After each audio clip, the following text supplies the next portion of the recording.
1, 2, check Chuffy, 1, 2. 1, 2, check Chuffy, 1, 2. I should be waving my hand and doing this, shouldn't I? I should be waving my hand and doing this. Whoa, whoa. Whoa, waving my hand and doing this. Why am I waving my hand? What is all that? What's going on the screen? Well, the first few seconds of a YouTube video are quite important these days. And that's them. So, you've had that now. Hi, you're with Scott. I'm Super Chuffer. It's midnight. It's always midnight. This is your right ear and your left ear. We're in mono. Big ups everyone in chat. We've got quite a few of you in chat there. Dover and Dolly's mom, Slinky Socks, Karen, The Blind Leading the Blind, Little Gem, Debsy, Monkington Event, Karen, Regardation Police, Gossip and Sandals, Stephen Robson, Deanne, Sanderson Rose. I'm starting to repeat names now, so I'll just chill out. JJ Kane, big ups. Get yourself a drink. Armchair Detective's going live. He's going to make a mess of it. We're going to cover it. Get yourself a drink. I've got my Alpro chocolate soda. Get yourself a snack. Get yourself ready, settled in. Get yourself set up for the night. Feel lucky that you're not in a fucking boat, floating in the sea on one of these boats. Feel lucky that you're not on one of these boats. Praise the Lord. Bless your lucky socks. Whatever you feel, whichever way you look at it. Feel lucky you're not in a boat. Before we get started, because he's going to start in about half an hour. So I thought before we get started, I'd lay some a little bit of groundwork first before we get started. Alan's episode is going to be the migrant crisis sweeping across the UK. Debate with AD. You're not going to be able to debate with him because he won't let you in the chat to form a different opinion. So I don't know where the debate aspect is going to come in. But I was talking about political content yesterday, actually, on the Twitch stream. I actually think it's kind of divisive. If I did a show on a political topic every day, then either I'd have to really strongly align myself with one side of the politics and only talk to those people and everyone else is my enemy, or I'd end up dividing my audience every day. Someone won't like what I say about this and someone will be on the other side of the fence about that. And I've talked about this a lot on my main stream, on Super Chuffer, the main stream. What we try and do is listen to lots of different opinions, bring people together and try and find a common ground where we can move forward, because I'm not into dividing and arguing and angering the audience. I don't want to have head-to-head debates. I think debates don't solve anything, because one side comes and says what they think and the other side says what they think, and then you tell them why they're wrong and I'll tell you why you're wrong, and at the end we both think what we think and no one's changed their mind. So it's a bit of a waste of time. Instead, we should try and find some common ground where we can move forward and not divide each other, right? So some big topics: refugees, asylum seekers and migrants. We're going to have a little look at what Amnesty International have to say about it, because I fucking love them. I've got that set up. We're going to donate to Amnesty tonight. You can chip into the kitty. I won't donate everything. I'll probably set it at about 30-40 quid, or based on how much we get tonight. Don't think that every tippy's going to Amnesty. If someone gives me £200, I'm not going to be like, wow, £200, right, good night for Amnesty. This isn't a specific Amnesty stream, but I, from my own pocket, I'm going to happily donate, say, 40 quid to Amnesty tonight. Say 40 quid. And if you want to tippy into that and help me out, then there's the tippies link as well. I just think there's such a good, such an important charity, and what we're doing tonight is going to be covering these topics. So tippy, because I don't want to totalize it up at the end of the stream and have to go through and total everything up and say, right, that's how much, and then minus the 17% that the coffee kept taken, minus it, I'll give 40 quid if you want a tippy, and that's all good. Yeah, we can have a little look at his singing videos, but they will be copyright. But because this is kind of serious, this stuff, and because Alan's going to make such a mess of it, I thought we'd start just by looking at a couple of things. So first of all, this is from the New York Times, and it's an article called "Stepping Over the Dead on a migrant boat." So, heads up, this is going to be a little bit harsh, a little bit hard to difficult, but it's just the facts of what's going on, isn't it? So I'm not going to read all of it, but Rick Gladstone wrote this, 2016. 12 miles off the Libyan coast, rescuers approached. They found 4 overloaded wooden vessels and rafts that evoked scenes of the slave trade. Hundreds of African migrants were crammed into boats heading for Italy. More than 24 people were dead in one boat alone, asphyxiated from the crush on board. In other boats, bodies were splayed on the floorboards, forcing survivors to clamber over the corpses of their fellow voyagers. And the next image, which I'm going to scroll past quickly, is literally dead people on a boat. It's fucking, harsh. It's not very nice. Yeah, so I'm scroll past that quickly so our stream doesn't get binned off for problems. But this is another example of these images. I'm sure you're used to hearing it in the news. Most of the people in our chat will be British. Alan's going to point his at America as well. this is quite, at the moment, a political problem in the UK, really, though, that Anna's going to be pointing it at, because people are crossing from Europe mainland into the UK over the channel and literally dying in the sea there. Like 40 died yesterday. So it's a sad thing. You know, you don't want to be in the sea. And rather than go through all the different machinations and like aspects of what are going on here, I would just like remind you that you yourself, like, you know, I said at the start, get yourself a drink, get settled in, feel lucky that you're not in this situation. I don't have to ask these people why they got on the boat. I don't have to ask them what's going on in their country. I know that as a human being myself, I probably wouldn't want to go and do that if things were all right and everything was going well. This is probably like a last resort to me, and this seems like a terrible, terrible situation to be in. So, like, I have some compassion for anyone who's going through that. Before we get on to what's your backstory, are you a criminal? Did you do a bad thing? This and that, you know, are you, like, whatever, all this, before we get onto that, have we got enough space for you in our country? Before we get onto that, I just think this is a bad situation. Wouldn't want to be in this situation myself. It looks fucking awful. You know, these photographs from this New York Times article, this is a baby being, like, they say stuff about, you know, all sorts of stuff will be said about immigrants. Babies are innocents. People trying to, you know, take their babies to another country. Like, I'm assuming that's what's happening there, is that they're trying to save the life of this child. You know, I think that's basically summing up, you know, there's another child on one of these boats being held aloft. I'm assuming they're not just like being taken as a, you know, they've not stolen that child and everything's all right and going well. Assuming that's not their ticket money in, you know, they're not going to sell the child. Assuming that they're trying to rescue the life of this child, give them a better life in some way, prevent them from being murdered in their home country, whatever the situation is. Like, these people look like they're in a bit of a bad situation, and I wouldn't want to be in that situation. So I bless my lucky stars. You know, I'm so grateful in so many ways to have won the lottery of just being born where I was. I'm so grateful and lucky. And it's not just a lottery. Blind leading the blind sent tippies. Big ups all in chat, and Scotty Hottie, time to settle down with the popcorn and watch the train wreck that is Alan's music career. Big ups. Super Chuffer owes 10 hugs. We might have a look at that. It will copyright strike the show though, but we might have a look at it. The serious situation here is not one that you would want to be in, and we're all very lucky in lots of different ways, aren't we? So when other people don't get so fortunate, I don't feel like lording it over them and being mean to them. I feel like just reflecting sometimes. Of course, I was going to mention the war. Oh, don't mention the war, but I was going to mention the war. That we have, you know, we reflect on this in Europe about winning the war against the Red Fan Nazis. 30 cent tippies. Thanks, Red Fan. Super Chuffer owes 10 hugs. Thanks very much. We won that war against Hitler and the Nazis, right? And so we get to be free people. Thank you very much, Red Fan. Thank you for the tippies. Without that, you know, things might have been very different. We reflect on that, you know, we look back on that as Britain, as Europe, and other people are going through similar situations right now, like in Ukraine. You know, there's a lot of people who left Ukraine. They didn't necessarily all have to come across on boats to the rest of Europe, did they? But, you know, we're so lucky that we are not going through the things we went through and that people sacrificed for us to have the things we have. I would also, it's been pointed out in chat, poverty is such a problem. We have poverty in our country too.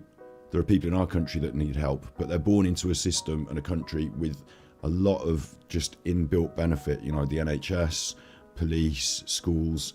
There's a lot of, you know, there's a lot of opportunity where we're born, and other people don't necessarily seem to have that same opportunity, without going into far-flung details. So these images of the reality of what it's like to travel across the sea on a boat, hoping for a better life with your child, they just bring it home to me that this is about people, and this is about people in desperate times. Someone in chat made a really good point, you know, and Crosshatch, I see you say they're coming to a town near you soon. Like, you know, I don't begrudge people from other places coming to a town near me. Like, that's okay to me. But I don't want to get into a political debate about, like, you know, people are allowed their opinions and stuff. You're allowed to state them in chat, but I don't want to get into a political debate. I don't think that's a good idea. In fact, I think it's actually part of the division that holds us down. And I'll get to that bit in a minute, because the mainstream press, the right wing, the Brexit, all that, you know, that's there just to divide people.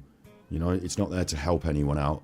And if people are looking to come and contribute and live a good life, why shouldn't they?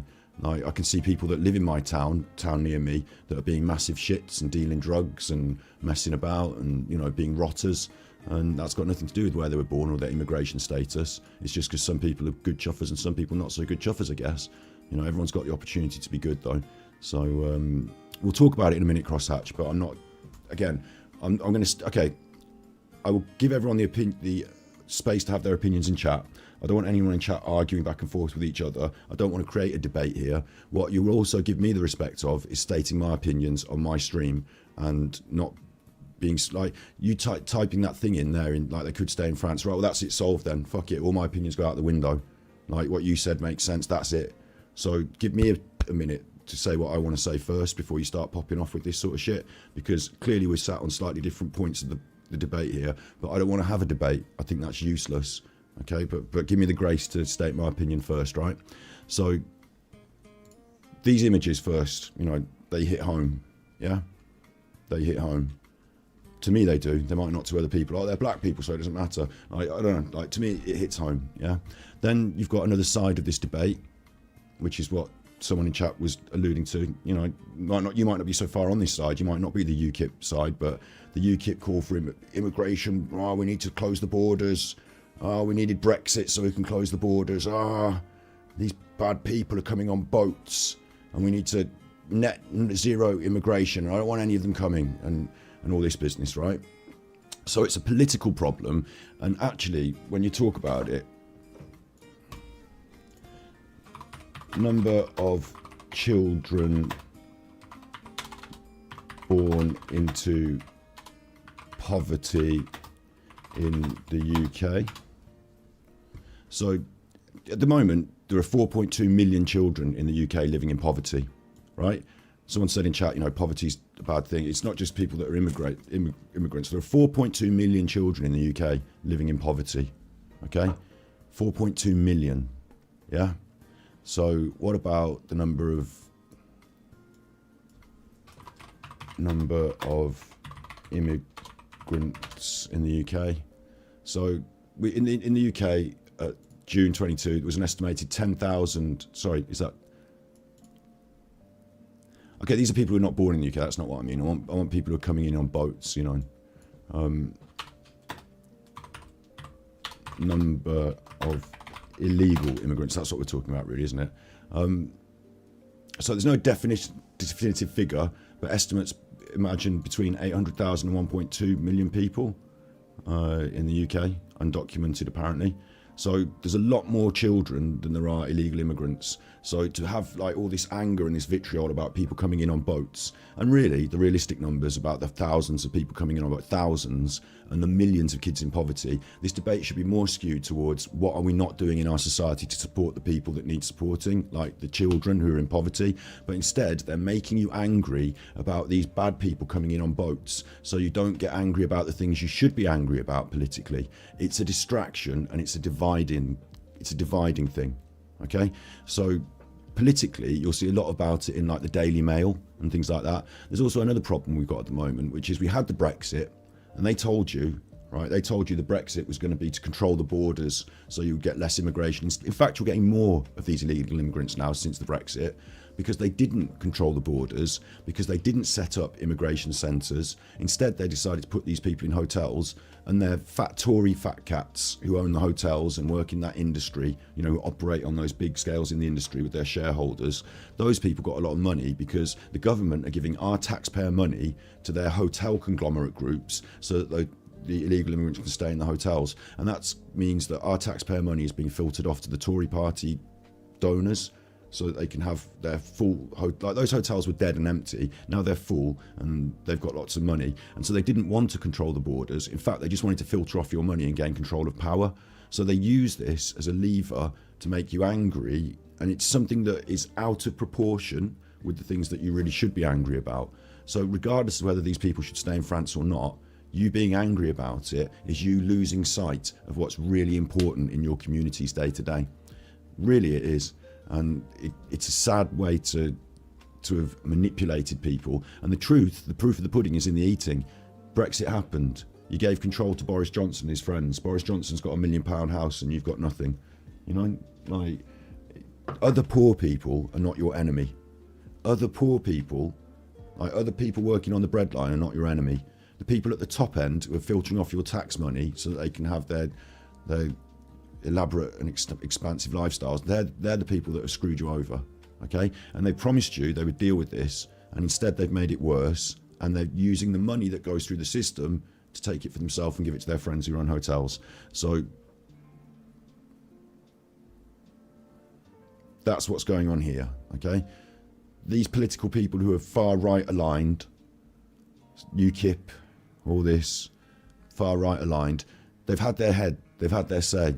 Nigel Farage ferried all his voters towards Boris Johnson. He shepherded them up and he gave them all to Boris Johnson. They've had their chance. We're now living in the wake of that, and the proof of the pudding's in the eating. They haven't solved the immigration problem. They've made it worse, and they're filtering the money into hotels and other schemes. So it's clearly the way I've described it, isn't it? They've clearly profited off making the problem worse instead of fixing it for you, which is what they promised to do. So no Labour-owned hotels. Now, I think if you look into it, the people who own the large conglomerate hotel groups and the contracts, the middlemen that get involved in the contracts are often large Tory donors. You can look into it yourself. It's up to you. Look into it yourself. Obviously, you're free to have your opinion, and I don't want to get in a back and forth. This is my feeling on it. This is how I see this problem. So, refugees, asylum seekers, and immigrants. This is from Amnesty International. Most people in the world have had the experience of leaving the place where they grew up. Maybe they'll only move as far as the next village or city, but some people will need to leave their country entirely, sometimes for a short time and sometimes forever.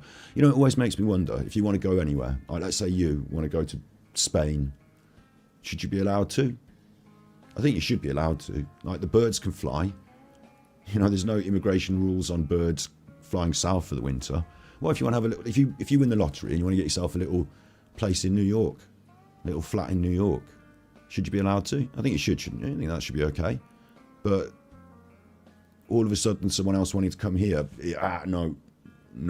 Obviously, we should have some controls. We should have immigration centres. People who arrive at these shores illegally or legally should be able to go through a system where we've got a great big built, like a hotel, but a bit more serious, and a centre where people can be processed and decisions can be made quite quickly as well. Proper legal decisions, an immigration centre. We could have those set up in advance, couldn't we?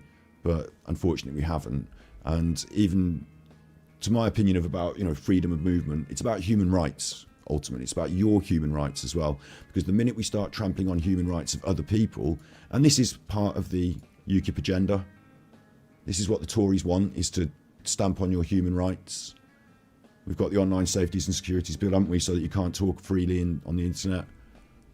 Stepping on your rights involves keeping you in enforced poverty, taking the money from the system and having it yourself, giving it to your Boris Johnson's curtains, and putting laws in place so that you can't protest and things like that. So the minute you take away rights from other humans, you stand the chance of losing your rights yourself. It's raining again. I couldn't thank be you, Sid happier. Sophos. Grandmaster Sid Sophos sent tippies. The only way to watch Alien vs Predator now is by watching Alan rant about immigrants. Super Chuffer owes 3 hugs. It's going to be interesting. I'm saying my little piece before we start because I think it's quite a serious topic and I don't want to have big rows back and forth, and I want to just make sure I've got my point out before we get going. And then we can discuss things as things go on, but people will have different opinions. I'm not here to change your mind. You won't change my mind in a comment, so we'll just have different opinions, I guess, and hopefully learn something from each other along the way. So I'm not, banning anyone or shutting anyone down, but at the same time, this is my opportunity to speak on my platform. So I guess I have my little bit of say before Alan gets on and give it the serious tone and well thought through political analysis that maybe Alan won't.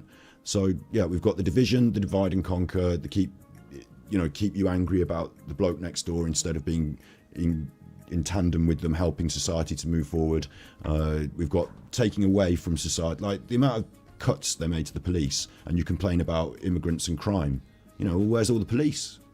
Well, we cut the police so that the crime could rise, and then you could feel angry, and then you'd feel angry about immigrants, and then you're angry and all that business. Yeah, so we've got that. But this is what its bottom line is. Every day, all over the world, people make one of the most difficult decisions in their lives to leave their homes in search of a safer, better life. We saw it with Ukraine, didn't we? They were white people, so it might be easier to understand. There are many reasons why people around the globe seek to rebuild their lives in a different country. Some people leave home to get a job or an education. Others are forced to flee persecution or human rights violations, such as torture. Millions flee from armed conflicts, crises or violence. The journeys start with the hope for a better future. They can be full of danger and fear. Some people end up feeling alone and isolated because they lost support networks. Why do people leave their countries? There are many reasons. I would say, the obvious ones: violence, war, poverty, politics, genocides, sexual orientation or gender in Africa is a big issue at the moment, the consequences of climate change or other natural disasters, difficult circumstance, or looking for a better future, you could say. Many of us don't feel the need to leave our country, especially not if you're chatting on this internet with me right now, but other people do. So they define these different terms on Amnesty International. They've got a position on it, which is that the people are not the problem. There are 35 million refugees globally. Many people feel overwhelmed by the numbers and see people moving across borders as a global crisis. Amnesty disagree. They see it's a crisis of numbers, that people are not the problem. Rather, the causes that drive the families and individuals to cross borders and short-sighted, unrealistic ways politicians respond to them are the problem. You could say, if we could do something to address some of these social aspects that these people are living in, to support countries, the UN work, and imagine imagine all the people we fed through famine and charitable things that didn't have to leave, that could stay in their countries and rebuild in different ways. Imagine all the people we helped and saved through the UN peacekeeping missions that prevented their countries from completely degenerating into civil war and stuff like that. And imagine all the ones that we didn't and how they have to move. So you could go to the root of the problem and try and fix that as one of the most wealthy nations in the world, couldn't you? With our campaigns, we put pressures on governments to honour their responsibility and to protect people's rights. We're talking about individual human rights.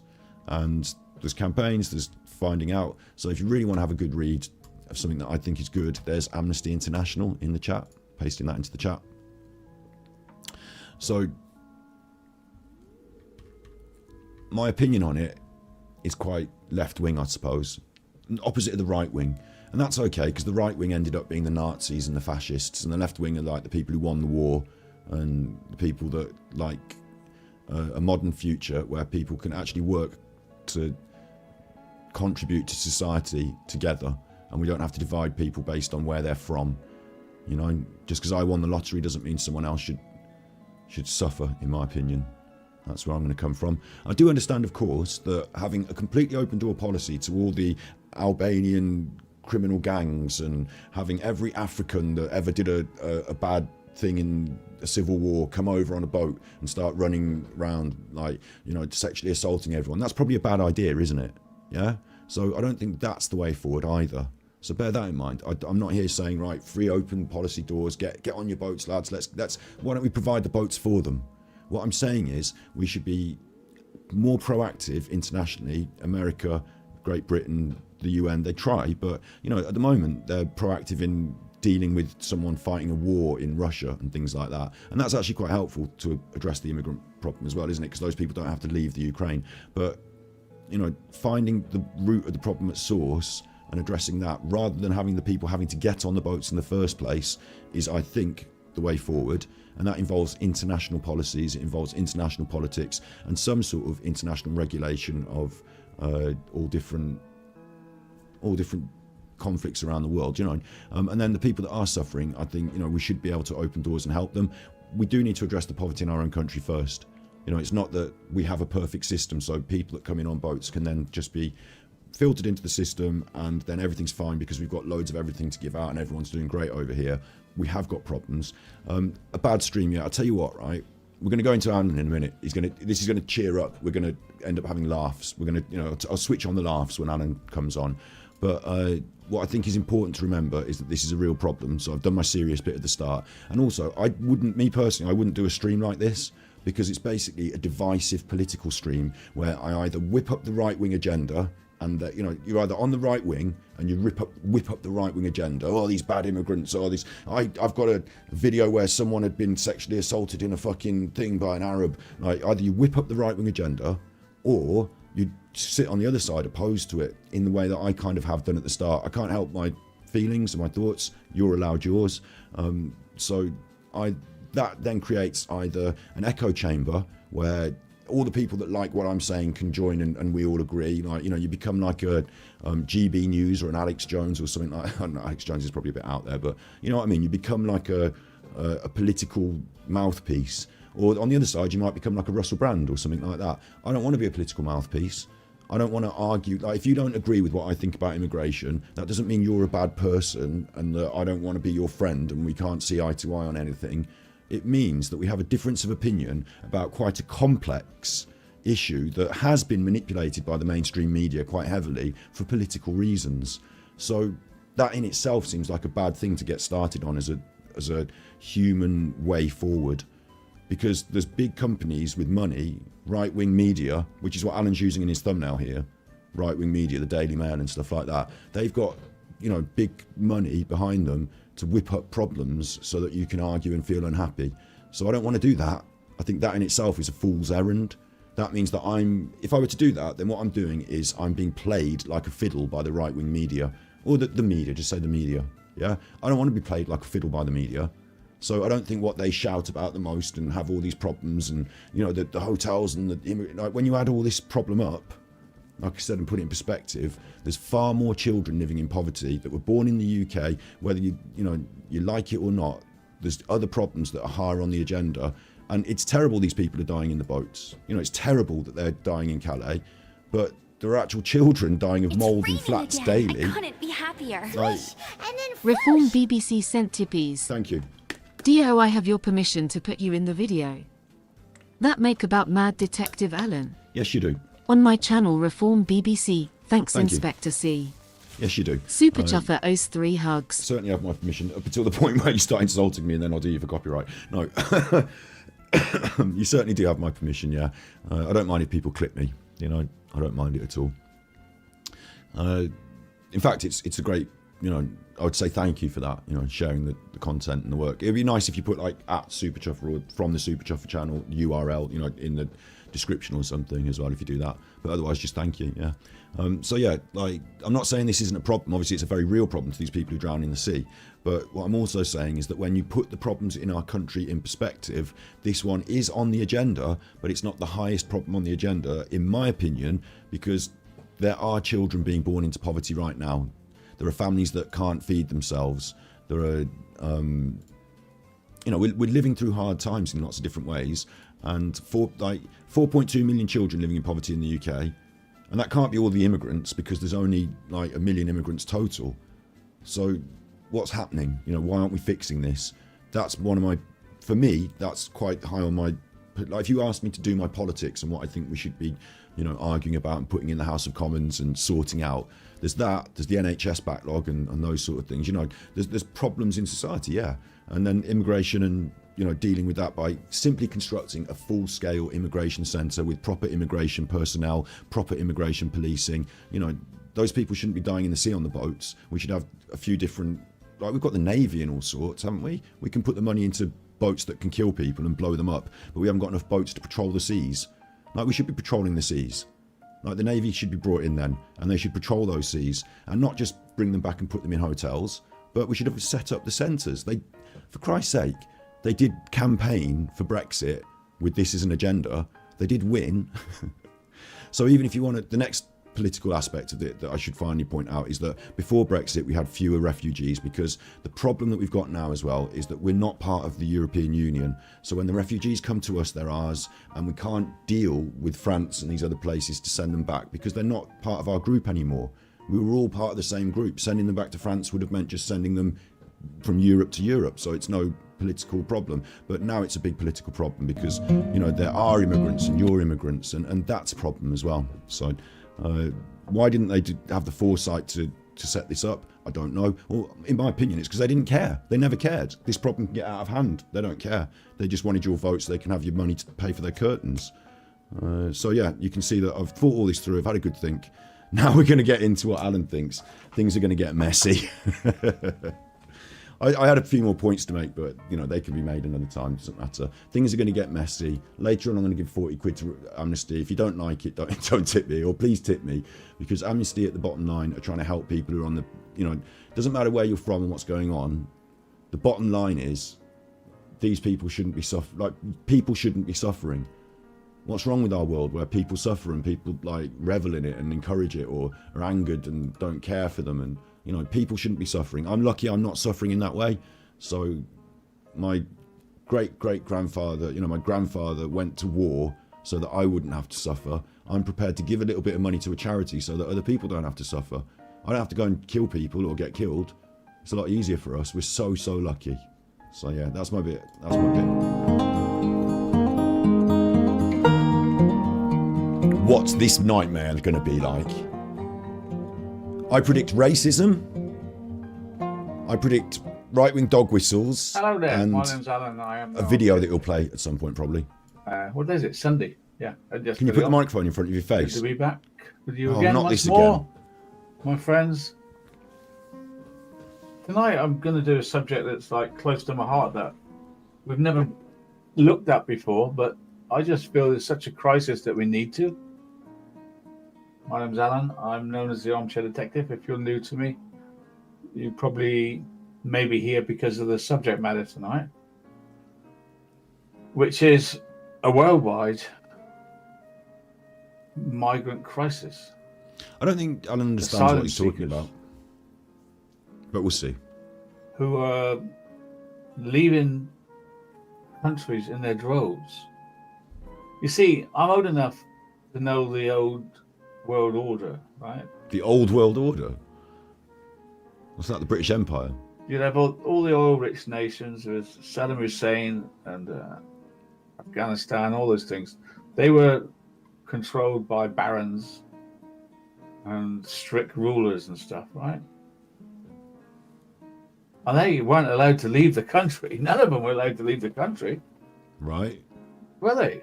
A bit like Them. China. Although Chinese are allowed to come over here and go to college and stuff. So the But Chinese those can leave the strict country. Muslim countries, they weren't allowed to come. Right. And then we had this Gulf War. And we thought we were doing good. I guess we did some good, but done a lot of harm. Because imagine if... I'm just going to pause it for a second. There's a documentary series by Adam Curtis that starts with hypernormalization, and in that there was Bitter Lake, and they're like 5-hour documentaries that go really deep through all these subjects, and there's so much to it. I think we should watch and react to it on stream sometimes, but they're so big. But if you've ever seen the work of Adam Curtis, hypernormalization or Bitter Lake, you would really understand why I feel like right now, because he just doesn't understand what he's talking about at all. He just does not understand what he's talking about at all in that sense. He seemed to have no grasp. He just witted a few words about Saddam Hussein and oil barons. Said, oh, you're not doing it right, Great Britain. Some country from, I won't even name a country, a country, come and took us over. It'd mess it up, wouldn't it? It doesn't really work, does it? I don't know an occupying force that works for a long time. Okay, the Romans managed to keep us for 500 years, but eventually they left. No. So an occupying force in Afghanistan and the Gulf War, that wasn't... Does he not understand what was happening? He said he lived through it. You know, was he drunk? America didn't go to Iraq to occupy. We weren't supposed to be occupying Afghanistan, right? America went to like, it was regime change. It's raining. That was the exact words that were said. Swish, and then Big up, Sid. Grandmaster Sid Sophos sent tippies. I think I'm going to get less tippies tonight, Scott, so I I was said I was going to personal donate. bodyguard to Sade for a while. And every morning she would take 10 homeless people of the street and feed them a breakfast. That's nice. In Highbury Fields, London. Super Chuffer owes 3 hugs. Thank you. I think I'm going to get fewer tippies tonight because I said I was going to donate 40 quid to charity. So I think some people are cross about that. But we went there to... I didn't go there. They went there to change the regime. It was to topple Saddam Hussein and instill democracy. And then people could make their own decisions. And while they toppled Saddam Hussein, there was going to be a power vacuum that needed to be like held from being filled by other bad parties. I mean, you saw what happened in Afghanistan, didn't you? It wasn't necessarily like everything went well, but we certainly didn't go there to occupy. Right, now Great Britain and United Armies are here. You're all going to be voting American tomorrow, and we're going to have McDonald's and cheeseburgers, so take off those turbans and get to it.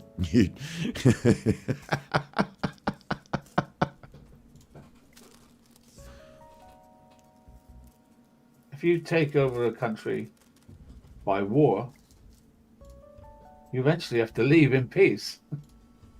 You have to leave in peace because that country will make you leave eventually, one way or another. You'll leave. The Russians thought they could occupy Afghanistan. They ended up leaving. They couldn't cope with it. Because we funded the fucking Al Qaeda. What happens is that what are you you saying? have so many countries now that When the Soviets tried to invade when the Soviets tried to invade Afghanistan, the reason Afghanistan has been this war zone for so many years, like they themselves in Afghanistan consider they've always been at war. It's the line between like Afghanistan and Syria. It's the line between, isn't it? Like if Russia get to spill into that area, it's the same with what happened in Vietnam. It's the same with what happened in Korea, North and South Korea.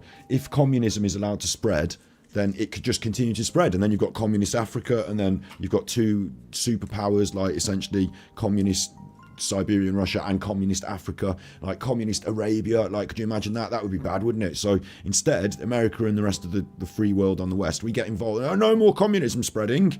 We're not having Russia invade Afghanistan. We'll help you, Afghanistan. But we won't help you just by, fighting directly with Russia, because then we'll be in a war with Russia. So instead, what we're going to do is we're going to fund the people who are fighting you. So with Afghanistan, we funded all these, like, Al-Qaeda and all that. Like, we gave them all the bombs, the rockets, and taught them how to fight. Like, like what's going on in Ukraine in a way. And then after they've won, they turn them on us. And we're like, right, have a bit of this yourselves, you fuckers. And we're like, hang on, wait. There was a bit of that. I mean, that's a very simplistic view of it, I guess, but Alan doesn't seem to really understand what's been going on.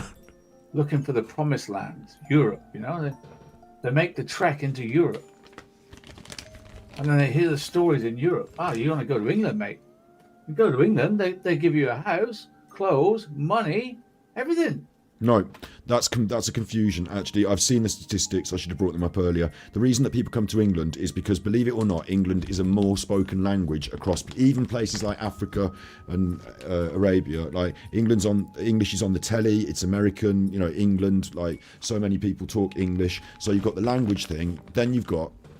Thank you very much, David Foley. Alan singing Many Rivers to Cross. We looked at it yesterday on Twitch. It is a copyright nightmare for this stream, but it was fucking hilarious. Yes, true that.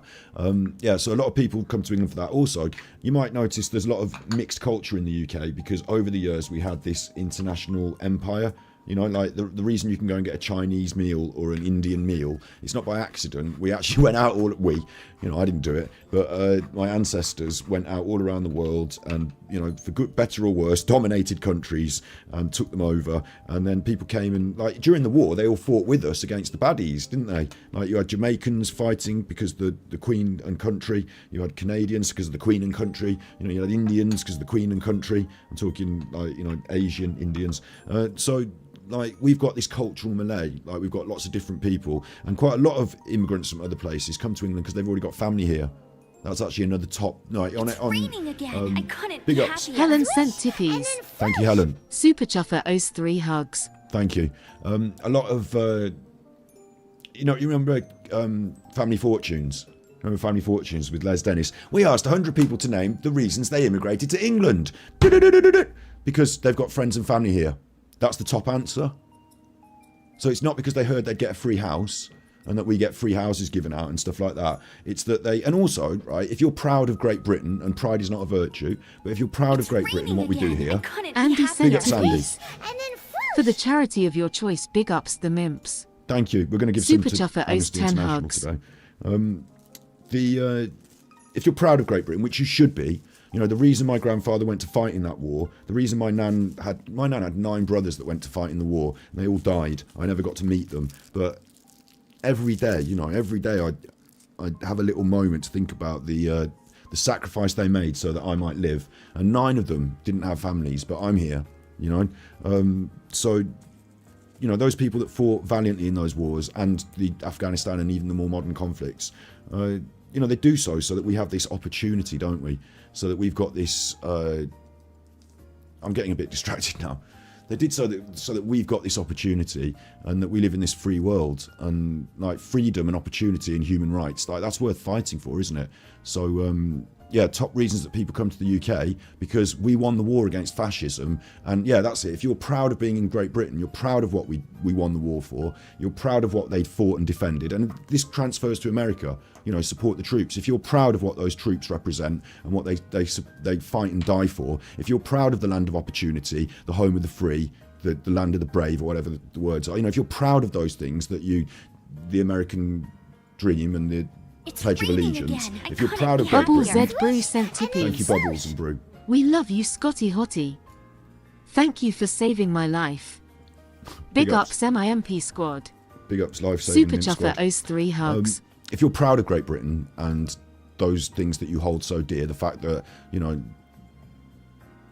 people should feel safe in their homes, have good jobs and live well, have the freedom to go to the pub and, you know, enjoy themselves. If you're proud of all that stuff, then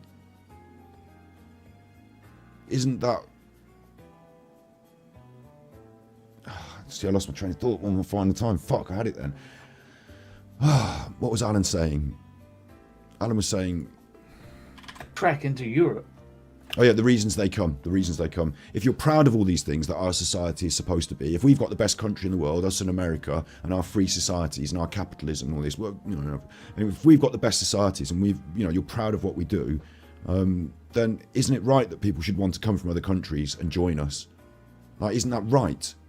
Shouldn't they want, like, oh, why do they come to England? Why don't they just stay in France? Well, we're trying to make the best possible thing, aren't we? Like, so is it not a good thing that we have the best possible opportunities, the best jobs, like, you know, the best education, the most kind society where people can integrate and contribute?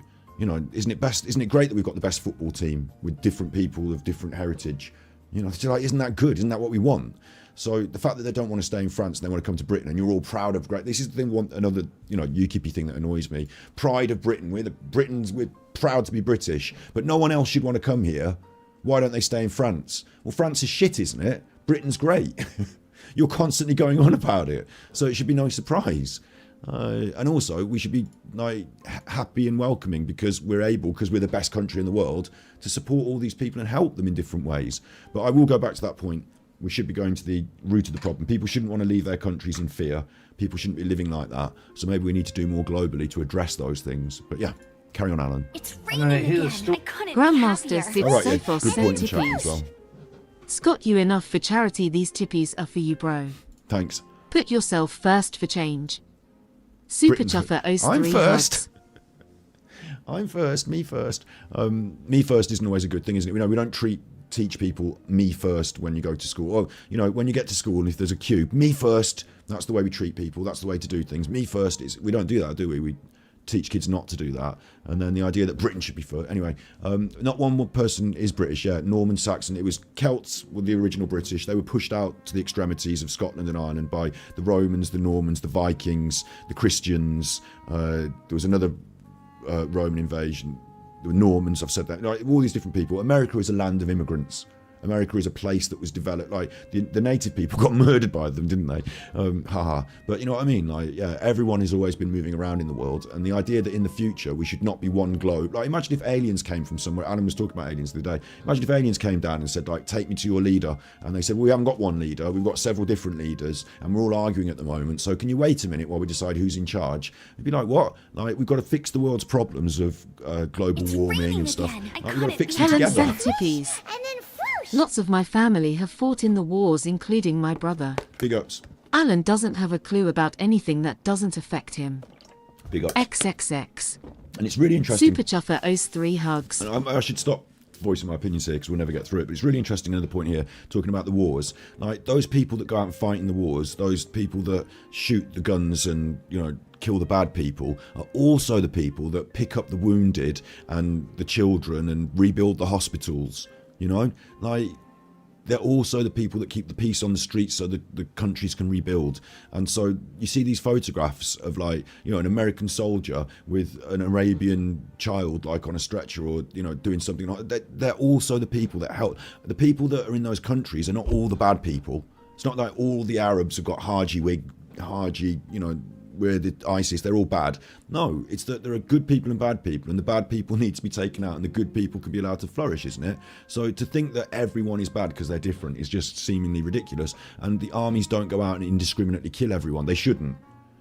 Okay, in Afghanistan we did blow up some hospitals and schools, didn't we? But, like, you know, I didn't do it, again, but you know what I mean? Like, we shouldn't be indiscriminately killing people, and neither do they. So it's not the clear thing here as well is it's not as clear as just sweeping statements about, well, you know, the bad Arabs and Saddam and they weren't allowed to leave and this and that. I mean, do you know Nadim Zahawi, who was the chancellor of our fucking great country? He was from Iraq.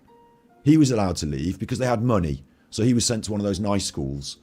Do you know what I mean? Like, he says that he came here and his dad had to work really hard to give him opportunities and breaks and stuff, but he made a fuckload of money out of Teletubbies, selling toys and Teletubbies. I don't know what was going on, but, like, bottom line, like, you know, he's the chancellor and he was from Iraq, so don't tell me that they couldn't leave. He doesn't understand a thing. Boris in Europe. You want to go to England, mate? Yeah, you go to England, they give you a house, clothes, money, everything. You get a fucking pension, mate. All those things. Right, I actually believe, my personal political belief as well, is wouldn't it be nice if you had a universal income? Because we did so well off, like, stuff like oil or war or whatever, it was selling guns. Right, you know, couldn't we tax all these fucking companies and, like, give people a bit of a more basic standard of human life? Like, do you want to work your fucking fingers to the bone all your life? Like, is that what you want? Or do you think that everyone contributing to society should provide enough value in society that we don't all have to work fucking 9 hours a day, 10 hours a week, you know, 40 hours, you know, we should be able to reduce the hours, and then things like automation and online business and stuff like that creates even more money, and, like, the banking sector creates so much money, but we just let all the fucking really, really rich people take it all and go on a yacht. Instead, we could all have a bit more of a basic life, and Alan benefits from that and has benefited from it all his life. He went to the school, he had his fucking knee replaced. How much did that cost? I paid for it. You paid for it. Like, what are you saying, Alan? What? Better than France? Yeah, better than France. It's great, isn't it, from up in this ivory tower to look down on these people elsewhere and be like, yeah, they want to come here. Well, fuck them, they can't. How the hell do we get there? Let's get in a boat. Okay. And then you have these unscrupulous dinghy owners that charge them their last money to get across to here. And they're risking their lives. A lot of them have died doing it. But they come and they come and they come and they come and they come. And you didn't notice it. You went to Malta. You didn't notice it. Used to be Africa until we dominated it and took it for us. And I'll give you some figures, which are going to shock you. Go on then, give me some figures that are going to shock me. If you say to me, like, how many people come across in these dinghies and boats, right? I have to speed him up a bit now. Already this year, 15,826 have crossed. 15,000 have come in dinghies, and there's 4.2 million children living in poverty. 15,000 people have come in a dinghy, and there's 4.2 million children living in poverty. In these boats. Nearly 4,000 in June. 4,000 new people to put up in our country in June. And what do they come with? They don't come with a language. In that month, in June, 4,000 people. I mean, it's not going to fucking destroy the economy, is it? Hardly. They don't come with passports. They don't come with documentation.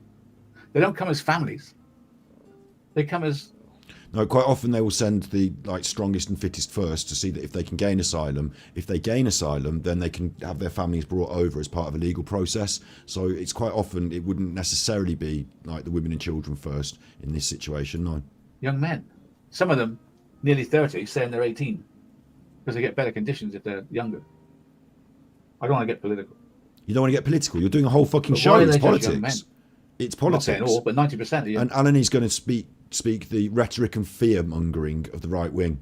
You should be scared of these dodgy black men coming over. You should be scared of them. Obviously some people will be bad, and I agree that we should have some policing of the people coming through, and that they shouldn't just be like, off the boat into the fucking hotel. I don't think that's right.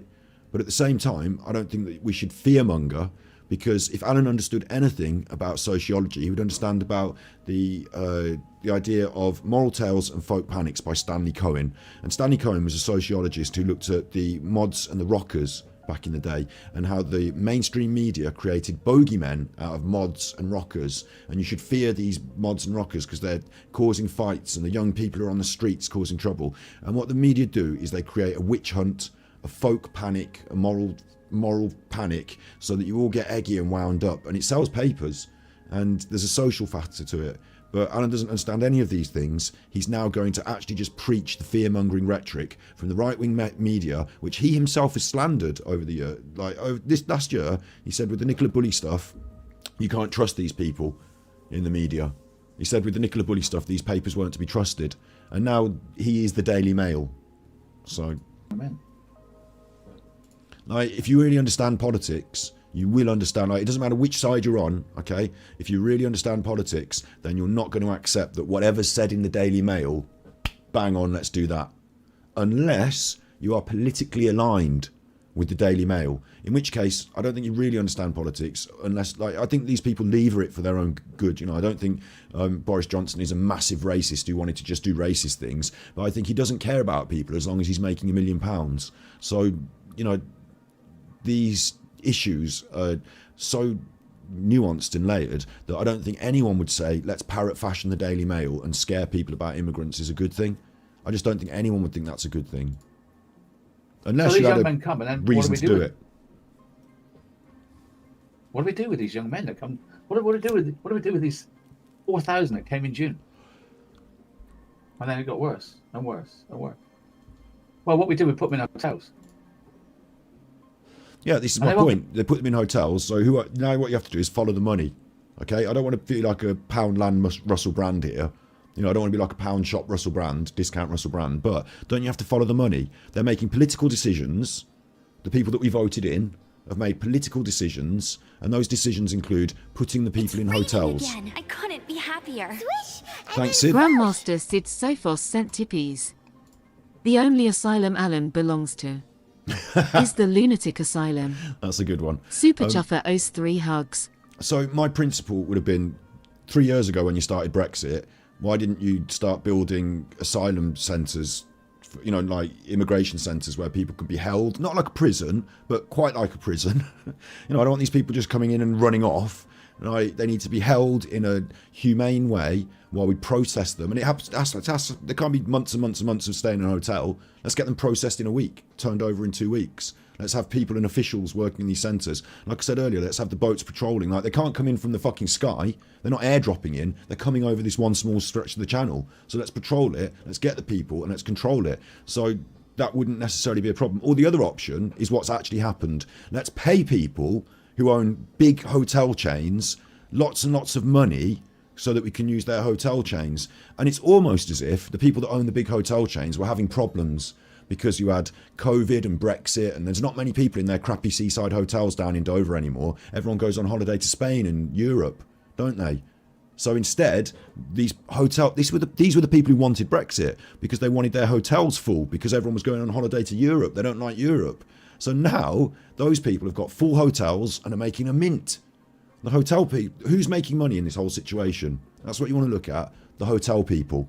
And how's that happened? Because their friends in the government have given them Helen sent tippies. a money train. I would do anything to slap Alan across the face repeatedly with a wet fish. Thank you. Super Chuffer owes 3 hugs. Thank you. And that money train is not helping our economy in any way, is it? They're taking our taxpayer money and giving it to the hotel people. That's what's happening. And it's not massive though, is it? It's 4,000 people a month staying in hotels while we process them through. But still, the principle makes a sense what I said there. I think even if you're on the side of I don't like these immigrants, you would agree with me that we should have immigration centres set up, processing centres, holding centres. We should have proper policing of the shores. You'd agree with me on that, wouldn't you? And also, that requires social investment. The Tories don't like to put money into the system. They like to take it out, right? So let's not have more police. Let's not have more hospitals, and let's take the money out. Let's pay them less. And in this sense, if you set down the south along the border coast, you would set up immigration centres and you would have to employ people to run them. So you'd have to create jobs. And then you'd have people on boats out in the sea and all that. You create jobs. The vacuum is currently filled by charities, the Lifeboat Association. Our lifeboat money goes into going out into the sea for those people. We could create jobs, and like the money could go back into society, and those jobs could even be filled by some of the people that are on the fucking boats in the first place. Like it would actually create what you call a society that generates tax profit and then creates more good. So they're options. Go in one-star hotels. Oh no. If you put me in a one-star hotel, they'll complain in one or three-star hotel. So now the government's taken over 3- and 4-star hotels. So is it not the point, the government of taking over the 3- and 4-star hotels, that doesn't that not line up with my point? It's the posh hotels that are getting the money. Yeah? Okay. Around our country, filling them full of asylum seekers. They're not around the country, they're down south, aren't they? And they say, oh, we don't like the food. We want better food, so they're getting better food. We don't like the clothes, we want better clothes, we'll give better clothes. No one said anything about costs. food and clothes. They don't like. No one said that the immigrants are complaining about the food and clothes. That's not been on the agenda. I've seen no evidence of that. I don't know how long we can do it. Yeah, good in chat there, Brent. 7 million a day and lack of housing. Yeah, like I totally agree with that. You know, like how have we not addressed? Like the main problem in our society at the moment is not the 4,000 people that came in on a boat this month, is it? Like when you look around in your living situation, and when you go around and just literally, I'll tell you what, get in a car and drive down the rough estate. Like we've all got one round our way, haven't we? We've all got the rough estate round our way. Some of us live on it. Do you know what I mean? Like there, but for the grace of God go some of us, and some of us, like, you know, live on it. When I was a student in Bristol, I lived on the rough estate. I could walk down the road, and my local pub is like, you know, sort of not the nicest one in my local town. So you can get a bit of both. You know what I mean? Like it's, well, I say it's like the pub in Shameless, to be honest, but like, do you know what I mean? Like go and drive down that and tell me that that's 4,000 people on a boat have done that, and that there aren't bigger problems at play, and that we should be angry about this, and this should be top of our agenda. It's just ridiculous. We're having the same thing in New York. But we're a little tiny country, right? And I haven't got anything against any people coming to our country. My concern is the numbers. Well, then you shouldn't be concerned, because we've got 70 million in the country. 755 came across in one day. So that's a I small don't know where number. you live in England. Supposing you lived in, let's say, Grantham, and 800 men turn up one Well, that's day not going to happen, is it, if we and police take over all the properly? B&Bs in Grantham. And you walk down the street and you've got groups of these young men hanging around, and you've got daughters and sons. There we go. Fear-mongering. get All it. the black How people are we think racists. Sorry, we can do rapists. it, because they don't bring document. And I listened to a whistleblower. And don't get thank me God wrong, that right? whistleblower. Some people have done bad crimes that have come in off boats. Don't get me wrong. Like, you know, you do have Albanians shipping their trafficked like operation of drug dealers going on. Like that can happen. I'm not being racist against Albanians per se, but you know what I mean? Like that can happen. But also, I saw news reports recently of like people who were born and bred in Britain who did fucking horrible things. The Met Police have been doing horrible things to women. So it's not simply that black people that come from abroad are rapists, and in our country we don't have problems, is it? So if you've got a problem with crime on the streets and you're worried about these gangs of black men wandering around, then really we should be talking about, again, the mechanisms that send them here. Like, I don't want to go over and over that, but also we should be talking about policing and whether we've got a good enough police force that's highly funded that can go into the communities and basically police this shit. And if our system of immigration processing is adequate, if we're going to be putting 800 people in Grantham, which I don't think we're doing anyway in the first place. He said, I know that they're all working together because they know the right answers to the questions to get to stay. I have to question them individually, and all their answers are within 2 or 3 words, exactly the same as the one before. There's certain sentences that get you to stay. I'm going to pause that quickly. The guy in Skegness was only in the country for 40 days. Yeah, that doesn't sound good, does it? But that's highlighted as one crime. But look at every other crime that happened in that month and how many people did it that were from the UK. So it's not fair to say you know, let's get worried about every immigrant. I couldn't be happier. Swish and then Body sculpture sent You can't throw the tippies. baby out with the bathwater on that. I bet the Armchair Ripper is thinking about how many kids he can bring over in a small boat.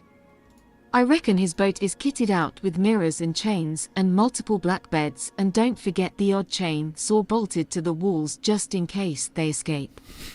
Super Chuffer owes 5 hugs. If you haven't seen our video about creating Angry Alan's Black Room, check it out in the videos panel on this channel. 4K plus the total number. Yeah, it can't use 1 month's data, but he was just referring to that 1 month's data himself. So, but in a year, it's like 100,000 people, 150,000 people. It's still not anywhere near the 4 million that are living in poverty that are just children.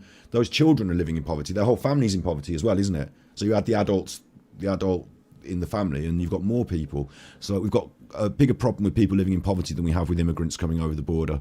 Like, that is for clear. So numbers are you're never gonna be able to say to me this number of people on a boat is big, because when you look at the numbers and the figures in our society, it's not a big number.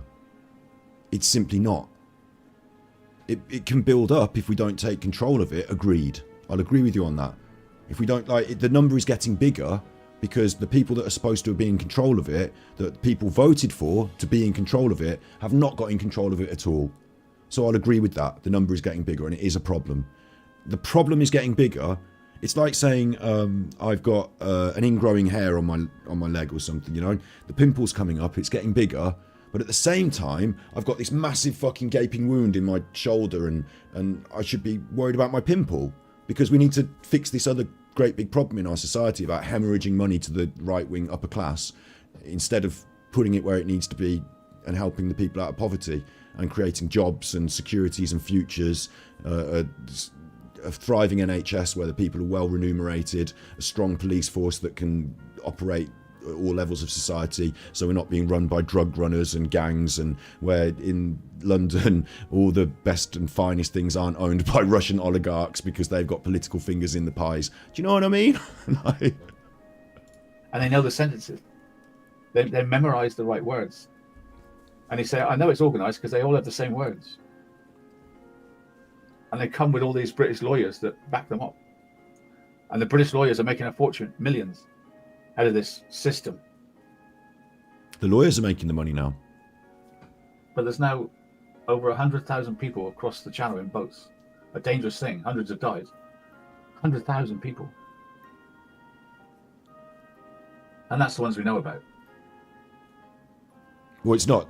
That's the ones we know about. That's the ones we know about is disingenuous from Alan, because I don't know where he's reading his statistics from, so he's not showing us the statistics.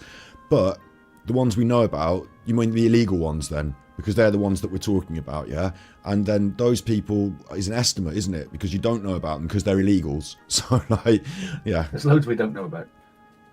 They're probably crossing the factored English in. Channel in boats. And basically, in 2019, there was 2,000.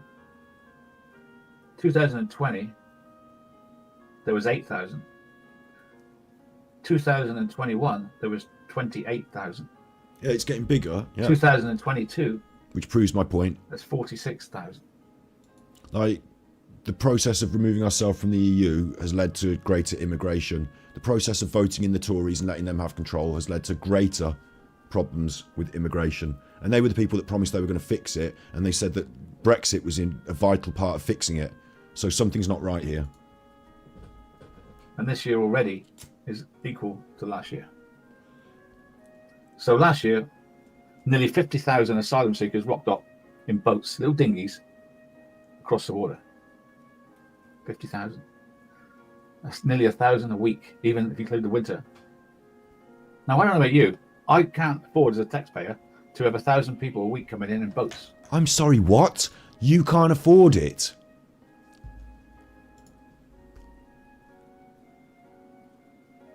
These people have got nothing.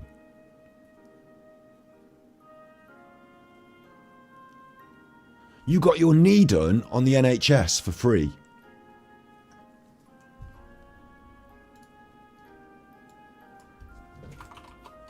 Boris Johnson spent the money on curtains anyway. Cost of a full knee replacement.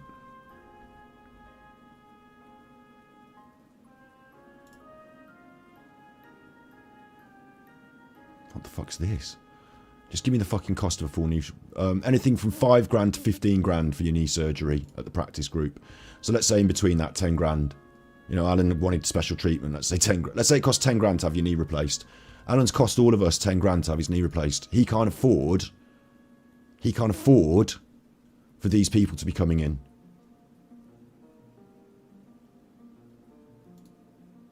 I mean, that is a perspective. That's an opinion. That's, you know, you can feel like that if you want.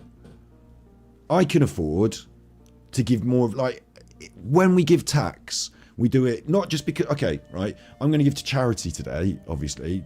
I might as well just do it now, in fact, but we'll do it at the end of the episode. The thing that, when we pay for stuff, right, when you put fuel in the car or when you buy things in the shops, there's a tax on it, VAT. So you inadvertently pay tax by being in the society. The more you earn, the more tax you give, because it gets taken out of your wages automatically, doesn't it? Like, at the end of the year, I tell the government what I've made, and they tell me how much tax to pay, and I give them the monies. So I have to do it slightly differently because I'm self-employed, but along the way, like, I've saved up some monies because I know it's going to be asked for in tax, yeah? And then with this, like, these people have got fuck nothing, and Alan can't afford for them to come into our country. Like, I think as the most well-off societies in the world, America and the UK, I'd say we're one of the top ones, America and the UK. Okay, we're not top anymore because of Brexit, are we? We'd drop down to like 7th or 8th or whatever. But we have people in London making like sums of money that are extraordinary. And they get taxed. So that money goes into the system and all that. Like, I just can't understand Alan's perspective of feeling worried personally, financially, about immigrants. I just can't understand. In fact, I find it to be offensive. But everyone to their own opinion, I guess. Some people say they don't come in boats. I don't know. But I do know they're coming. And I do know, because I've seen it, that they're everywhere. I can't pick up a newspaper without some village having a protest about another hotel full of asylum singers. So because you see it in the newspaper... Wait. Because you see it in the newspaper a lot... I've pressed the fucking buttons now. Because you see it in the newspaper a lot, it's everywhere. So that means you're an idiot that just listens to the newspaper. You lived in, let's say... before. There's certain sentences that get you to... That's the ones we know about. There's loads we don't know about. So they're crossing the English Channel in boats. So the other point about that is that if you see people who look foreign, you assume they're illegal immigrants, do you then? Like, how do you validate and verify how many illegal immigrants are living near you, Alan? Like, do you see foreign people and just think fucking foreign people? Like, people who are Asian British, people who are black British, people who are Albanian British or Polish British or whatever, you know, people with dual nationality, people who've settled here and have got like generations of family. Like, you just see foreign people and think, right, they must be illegal immigrants. How are you gauging? Oh, because I can see them everywhere. Like, what the fuck is this? This is, I'm a bit surprised. I thought he was going to do a few dog whistles to the right wing. What Alan's done is he's gone full UKIP. So here it is, flags on the mast, I guess. I stand against this. Some people watching today are not in agreement with me. I'm going to lose some people who watch because I don't agree with this. Alan might gain some people who agree with this. I guess it goes the other way. I might gain some people who agree with me, and Alan might lose some people who disagree with him.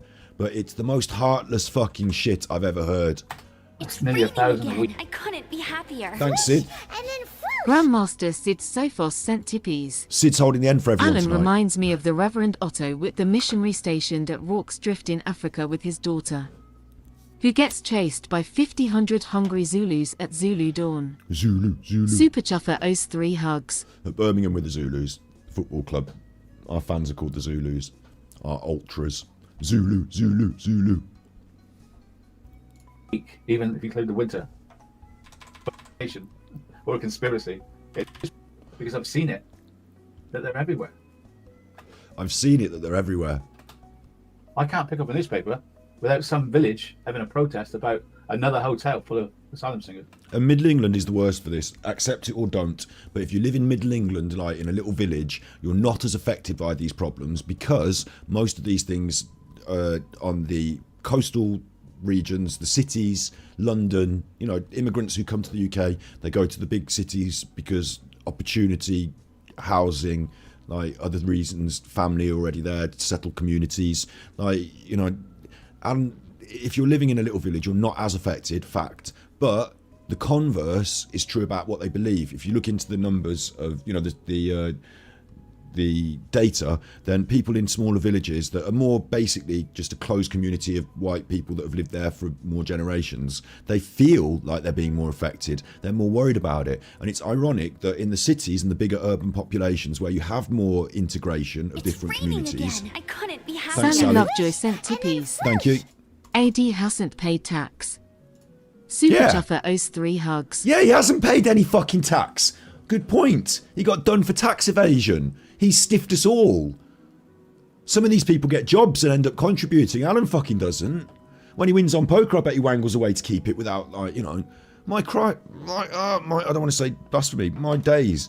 Alan doesn't pay tax, and also he's not allowed to hold a business. So where's all this money going from YouTube, and who's getting the money on that, and how's he getting it?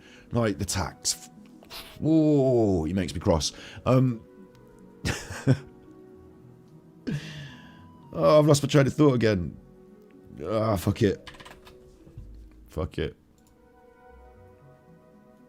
That's not imagination or a conspiracy. It's the things I see in the country I live in.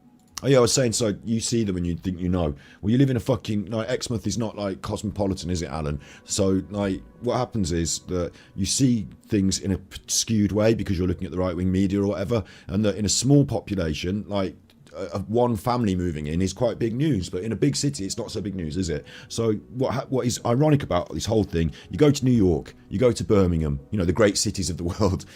You go to the great cities of the world, you know, the great mixed populations like New York and Birmingham, and you see that people actually get on really well with each other. They enjoy a curry, they enjoy a Chinese, like, they all go to the football. Like, there are some tensions where, I'll tell you what happens is you get the worst areas is initially it was Irish moved into Birmingham, right, and they were given like the slum landlords and places like that. You're the immigrants, you go in the slums, and the Irish people had to go in the slum landlord places and live in the worst areas, and then they integrated into society, started working, owning businesses, and they had social mobility, and they moved up in the world and got nicer places to live, and more places were built, and the city grows, and then you have a new influx of immigration from other places in the world. And because we had the empire, there was Indians, for example, was a group of people where we went to the country as Great Britain, and we set down our roots, and now you've got this line and this, like, and so then Indian people, for example, came to the UK, and they had to then go in the slummy places, the bottom of the chain places that the Irish people had just left,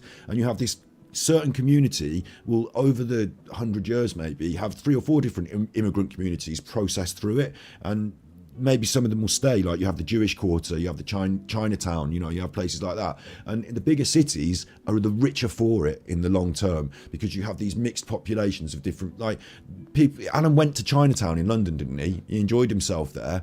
Like, is he fucking confused? And the irony of all ironies is that if you live in the big cities, you think that immigration is not such a bad thing because you understand, you've met loads of different people, you've got a bigger world view. Whereas if you live in the smaller countryside places and little villages, you're more angry and more up it about it, and they're the little Brexit heartlands. And the irony is they're not even affected by it as much. It's more about their view through the right-wing media. Today's episode's making me mad. Oh, thank God we've got the news, the GB news, pavement protest, sponsored by the Conservative Party. So they're going to fill us in. You're going to listen to the news sponsored by the Conservative Party. So fuck that. I want nothing to do with it. The GB news. I won't even listen to what it's saying. Like, I'm not an idiot. Like, no offense to anyone out there who likes GB News, but me personally, I feel like if you're politically aligned as a news source, you probably should go in the bin. I don't want to hear your political propaganda. Like, the fact you were set up to create a political like, in the age of Trump and new media and fake news, the fact that you were set up because you wanted to push a political agenda with the news, like, factual news reporting, but with an agenda, like, that's no good to me. I don't care if it's right wing or left wing. I don't want an agenda in my news, so no thanks to that. Carry on. The Australians. That's where it started. The boat people started Australia, didn't it? I think. What? I mean, in great numbers. And Australia said, no, you ain't coming in. They turned around. You're not coming in. Said Australia. I wonder if Kuwait would take them, or Saudi Arabia would take them. No. I don't know how to tell you this, but you're a soft touch, UK. You are a soft touch. You let the politicians do this. You let this go on and on and on. But just a soft touch, all of us. Until it comes to the stage where Alan, who should they have voted for then? because Nigel Farage was the one championing the hard line on immigration, and then when he corralled, like, because Nigel Farage was a Tory in other, like, with a purple badge on, yeah. So when, like, he was a Thatcher years Tory, right, with a purple badge on. When he got all the people to get angry about the immigrants, he corralled them all towards Boris Johnson, and Boris Johnson said, we're going to do this Brexit and we're going to sort it all out. What are you suggesting? Is there someone else you would prefer them to vote for, Alan? You're angry about the politicians who have done this, but they are the politicians who promised these, you know, and fought on these policies. So are you saying that we should have voted for someone more harsh? Like, would you prefer the Nazis? Xmas massive sent tippies. Big ups. Big up AD. Does not pay tax. Wastes police money and time on pointless complaints. Exhausts my tax money on getting a new leg. I just wish he would jog on off YouTube. Super Chuffer owes 6 hugs. That's it. Do you know what? I didn't want to do this tonight because I felt like, honestly, if I get on my political high horse and my soapbox, there will be some people that are put off by what I'm saying and argue with it, and I'll create some aggro in the chat. And like, if you feel like you don't agree with my political opinion, it's a bit late now. You're obviously angry and you're already gone, but I'll reiterate what I said at the start. I don't want to make an argument with people. I will listen to your side too. I don't want to row with you about it. I'm going to react to Alan and give my take on it, and I hope you give me the space to have my opinion, but I think together we need to move forward, and that's only going to work if the kind people can also be kind to the mean people and can try and, you know, show kindness and help them experience kindness, and then maybe they'll change and be more kind. So I'm not going to be politically opposed to you, therefore you're a bad chuffer and I don't want you in this room and fuck you, because it doesn't help anything. A debate means that we just shout at each other, and then we're just shouting at each other, and we're supposed to be the British people together, aren't we? Creating this good society, and instead we're all shouting at each other and someone's running off with the bag of money. So I don't think it helps. So I don't want to create political shows. I was thinking, don't cover this one tonight. Let Alan stew in his own juices. Let everyone see him for what he is without me recovering it, you know, because I don't want to create a political stink on my channel about anything really. There's so much politics in the world. I could be like Pound Shop Russell Brand, or I could be like, you know, the next Tommy Robinson, and like, I don't want to be. I don't like that. I don't like everyone shouting at each other in politics. I don't want to go to the House of Commons and shout at people and like be a cock. Like, I'd rather us like down the pub, I'd rather buy you a drink and listen to what you got to say and say something different, maybe have a chat, not get eggy, you know, still buy you a drink even though you're not on the same political team as me, and we can just get on with stuff. Like, you know, we've got to work together. Like it or not, we've got to. I like it or fucking not, we've got to. And I'm on your side as much as you don't think I am, if that makes sense. Like, I want you to have a better life. I want your children to have opportunities. I want schools and hospitals to be good and people not to live in poverty. I don't want you to have to struggle down the one stop to decide if you're buying this or that, a loaf of bread, or can I get to the pub tonight? Like, I don't want people to struggle. So that's the thing I want to fix first, yeah. Afford it. And we can afford it, and we haven't got the room. And in America, they've got 10 million turned up. In America, 10 million. All because of these wars. It's given like, oh, look, we got mobile phones, we got television. Look at what it's like in England. Well, look what it's like in New York. It's not because of war internationally that 10 million people have gone. I don't know the numbers about America. Don't get me on American politics. It's not my fair, you know, it's not my fair place to comment, is it?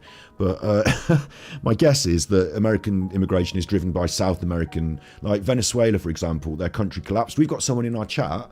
I'm not going to like alienate people, like, so isolate people, or, you know. But I've got a friend in our chat that moved from a country where their economics broke down, and they moved to Europe for a better life because their economics broke down. Like, you look at some South American countries and the inflation, and, you know, they can't live, so they had to leave, and it's not their fault. So in America, and then you've got South American, like Mexico and gangs and all sorts going on, haven't you? Again. Like, I couldn't be happier. Swish, and then Am whoosh. sent big up tippies. Sam's. Here's a sad man. He found a new hornet's nest to poke. Yeah, He doesn't care about this, it is all for cheap views. yeah. Super Chuffer owes 3 hugs. But it's weird that he should align himself with the bastards for the cheap views. Yeah, in America, like, if anyone is in our chat from America, a few people do watch our big ups Fit of Crime Walkie Talkie in chat. I saw your excellent performance in that advert that Alan promoted, and seemed to be having a pop at you, which I thought was really, like, kind of disgraceful, because I thought you looked really good in it, and, like, you know, I think it's really strange for Alan to have picked you out for a bit of bullying this week, but Like, big ups Fit of Crime walkie-talkie. And also, yeah, if you live in America, like, you will understand if people in Mexico who have got to live under the cartels and all that going on. I mean, it's probably just as bad in America, isn't it, with the guns and all the problems, hey? But, like, you would understand, wouldn't you, if people don't want to live in the shitty country with all the problems. Not that Mexico's shit, but, like, if you live with cartels and drug running and all these problems, and then over the border, it seems to be nicer, just over there, wouldn't you understand why they want to come at least? Even if you don't think they should come, wouldn't you understand why? And if you can understand people and why, and, you know, if you can imagine yourself living in, I don't know, like Venezuela when the country collapsed and, like, you couldn't even afford to eat, like, you would understand why you might want to leave. So it's different forces in American immigration. There's different things at play, but Alan's just going to bucket it all in together. It's still there. No, like, when I watched it, I did watch it on a stream, right? I think that it reminded me of, like, you know, like, it made me think that, I don't know how acting works, but I said it's a really good thing for your portfolio because it could lead to serious roles in, like, war films and shit like that. I thought it looked like a strong and capable and serious character. I thought it was a good, like, you could, as acting goes, like, putting some character into the character, you know, I thought that came across too. There was a lot of tension in it. And then the value, like, the production values of these adverts these days, like, it looked fucking banging. It looked almost like a little trailer for a war film itself, didn't it? So it's a really cool thing, like, to have on your show reel as well. I thought it was really good, yeah. And there you go. What Alan did was he took a screenshot of his computer at 480p in between two frames to make you look bad. He probably, like, did some photo editing on it on a fucking filter or something. Like, he's such a bitter old man. So, what nationality are they? UK asylum seekers by nationality. 2022. This will be interesting. Albanians, Can we see the picture, 15,000. Alan? Sorry? Afghans, 2022. Albanians, 15,000. Right, that's 15,000 drug gang people then from Albania. They're all fucking drug gangers, yeah? I'm only joking. I'm doing his side, obviously. I'm sure some people from Albania are very nice people, aren't they? Like, cripes. Understand when I'm joking, yeah? Afghans, 10,000. Sorry. 22. Albanians, 15,000. Drug gangs. Afghans, 10,000. Afghans, they're all Muslims come to rape your daughters and blow up bombs in the street. Hajis. Iraq. That was Iraq and Iran, wasn't it? That was Saddam Hussein's lot. They're all a bunch of Hajis. Yeah, next. 10,000. Iran, same. 7,000. Syria, 5,000. Syria, worse than all the rest. ISIS. Bangladesh, 4,000. Bangladesh, that's Indians, so they might as well. I can't believe I'm going to say this. Like, can I say this? I mean, I'm Anglo-Indian. Like, I've got Indian blood in me. So can I use the word Paki to describe, like, the racist terms that Alan's thinking in his mind? Because I think in his mind, when he says Bangladesh, like, what's actually the code word in his mind is Pakis, isn't it, Alan? Why don't you say that? Iran, 7,000. Syria, 5,000. Bangladesh, 4,000. Eritrea, 3,000. Eritrea. I love the way Eritrea... Do you know what? Eritrea makes me laugh. Eritrea used to be the top country for immigrants to England. And it used to make me laugh because where the fuck is Eritrea? Like, what the fuck is Eritrea? It sounds like something from the Never-Ending Story. Eritrea. Like, what do you mean, Eritrea? Where the fuck is Eritrea? But yeah, lots of people come from Eritrea. India, 3,000. India. Saudi. Oh, the Indians. We don't like the Indians, do we? They're also Pakis, aren't they? 3,000. Pakistan. Pakistan. Yeah, he got a little face for Pakistan, didn't it? India, 3,000. Saudi, 3,000. Pakistan, 2,500. Pakistan, all those bad Pakistanis. Or, like, can you understand what he's doing here? This is awful. This is fucking awful. So what are you trying to say? Why is it... All these countries are quite different. And some of them have been literally regime changed by our forces. Like, we've gone in there and changed, like... You would assume that our Chancellor, Nadim Zahawi, who I don't think is the best chuffer in the world, you know, we were paying for his stables business, our taxpayers. I don't think he's the best chuffer in the world, but he is in our government. So you can't say that they're all, like, either they are all bad rapists and, you know, bad people, or some of them might be good people, good enough to vote into the highest office. Richie Sunak is not a white man, is he, Alan? So this aspersion cast over these groups because they're from these countries, black and Asians, this face, like, to me, it doesn't cut it, Alan. It doesn't cut it. It just feels like covert racism, but carry on. 10,000. Iraq, Well, no, these are the 10,000. facts. These are the Iran. facts. Sorry, these are the facts. 7,000. Syria, 5,000. Bangladesh, 4,000. Eritrea, 3,000. India, 3,000. Saudi, 3,000. Pakistan, 2,500. In Saudi Arabia, right, a woman couldn't have a driving. I don't know, things are starting to change now, but I still think it's not right. All this sport washing that goes on, we do all the sport in Saudi Arabia and now everything's fine. But it's not fine because if you're a woman, you're not allowed to do certain things, like go out without your husband or wear clothes or have a car and shit like that. So there's problems with Saudi Arabia. And if I or my family were living there under this situation, I might say, okay, like, let's move somewhere else. So I welcome anyone from Saudi Arabia to come and live in our slightly different society where things are different. I just welcome it. I don't see what the problem is. So the ones that are doing it big time is Albania. Albania, The prince there, he's letting them go in their thousands. That's why it's doubled, because of Albania, I'm afraid. And I'm not got anything as any one country. You've not got anything against any one country. It's this extensive list of all of the countries. I'm saying we can't afford it, and there's no room at the inn. There's no room at the inn. Well, that's what they fucking said to Jesus and his mother. Mary fucking mother of God.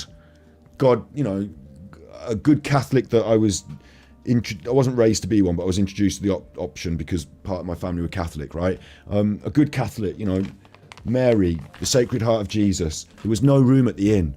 But what did they do? They gave her the stable and Jesus was born in the manger. And what's the moral of the story? What's the moral of the story? Is that just because he was born in a manger doesn't make him a dog or whatever. It's the moral of the story is that people should be treated with humanity and respect. And the Son of God had to be born into this terrible, this situation because they closed their doors to people and they didn't offer them solace and they didn't offer them. I can't believe he's saying this. There's no room at the inn. So fuck you, Jesus and Mary. Go and be born in the stable. The opposite for the whole of Jesus' life and the whole principle of Christianity, love thy neighbour, like the Good Samaritan. There's no room at the inn means we should take people in when they're at their most destitute. Because it could be the fucking Son of God. Like, you should treat people like you want to be treated yourself. There's no room at the inn. I just, how is he doing this badly? Yeah, I'm afraid. And he got those religious people that like him. He's got those evangelical American ladies that like him. Don't they understand? There's no room at the inn. Got anything as any one country. I'm saying we can't afford it, and there's no room at the inn. Fuck you, Jesus. Is there? Jesus slept in a barn because there's no room at the inn. We have no room. And how good we are, how nice we are, how do good in we are, we can't do it. Alan, it's raining again. I couldn't be happier. Swish! Lottie sent tippies. Can we just put Alan in a boat? I promise to bring the javelin to budget with. Big ups, Lottie. Thank you. Super Chuffer owes 3 hugs. Thank you for the tippies. I was going to play Baldur's Gate tonight, and now this is going to run over because it's fucking awful. In March 22, 2 legal routes open for those fleeing the war. I hope you put some more videos on so we can skip more of it. For Ukraine. It's raining again. I couldn't be happier. Grandmaster Sid Sophos sent tippies. Thank you, Sid. HES in trouble now. HES only pissed OFF El Chapo, the head of the Sinaloa cartel from Culiacan, Sinaloa State, Mexico. Fucking hell. Super Chuffer owes 3 hugs. I've seen what those cartels do. Fucking hell. Don't get me on that. I've seen what the cartels do. There's no room at the inn. It's just ringing in my ears. There's no room at the inn. Like, we live in this wonderful, the problem of our country, of course, is that there are millions of children being born into poverty. So if there's no room at the inn, 1,000 people on a boat, or 10,000 or 100,000, doesn't matter, because we've got 4.2 million children. We've got more, they're being born in the millions. So we need to look at that. I'm not saying we sterilise the masses. I'm saying we need to look at our situation. How can there not be enough room?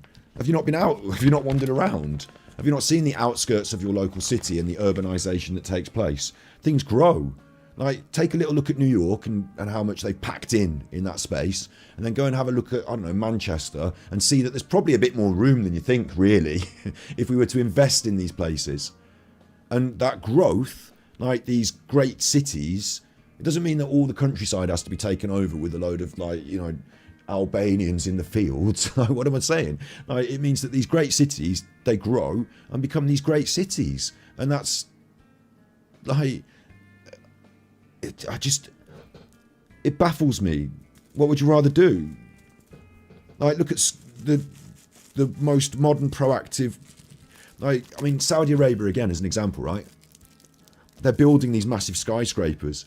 The Shard in London. Like, this urbanisation and improvement and push towards the future. If you've ever played SimCity, you'll understand that in the later stages of SimCity, your city grows into this beautiful, productive, quite highly populated, and the answers to the population growth is to create these beautiful big buildings and to sprawl out slightly further onto the outskirts. That's just the way we do things. That's humanity at its finest. And to suggest that there's no room at the inn, it's just basically because we don't want to put any money into social housing and tax the rich enough, really, isn't it, I guess? I mean, I'm not really, like, I also believe if you want to work really hard, why should you have all your money taken off you and given to somebody else who doesn't want to work hard? I understand that concept. Yeah, I totally understand that concept. But I just don't think it outweighs the fact that, in general, if we have proper education, proper social, and I'm not just talking about like we give people a good school to go to and they can choose, but like social education, social community projects, and you know, the things that are stripped away through the austerity of recession. Like, we put more money back into that. It creates a really good society and we can all benefit from it. Like, that's what society is. The Ukraine family scheme and the Home for UK scheme. I mean, I understand it. They are at war. They are at war. Got it. What do you think happened in Syria? By August the 8th this year, What happens in Afghanistan? Of Ukrainians have arrived. So on top of these migrants, we've had nearly 200,000 Ukrainians arrive. Yeah, but they were white, where are they aren't put they? up?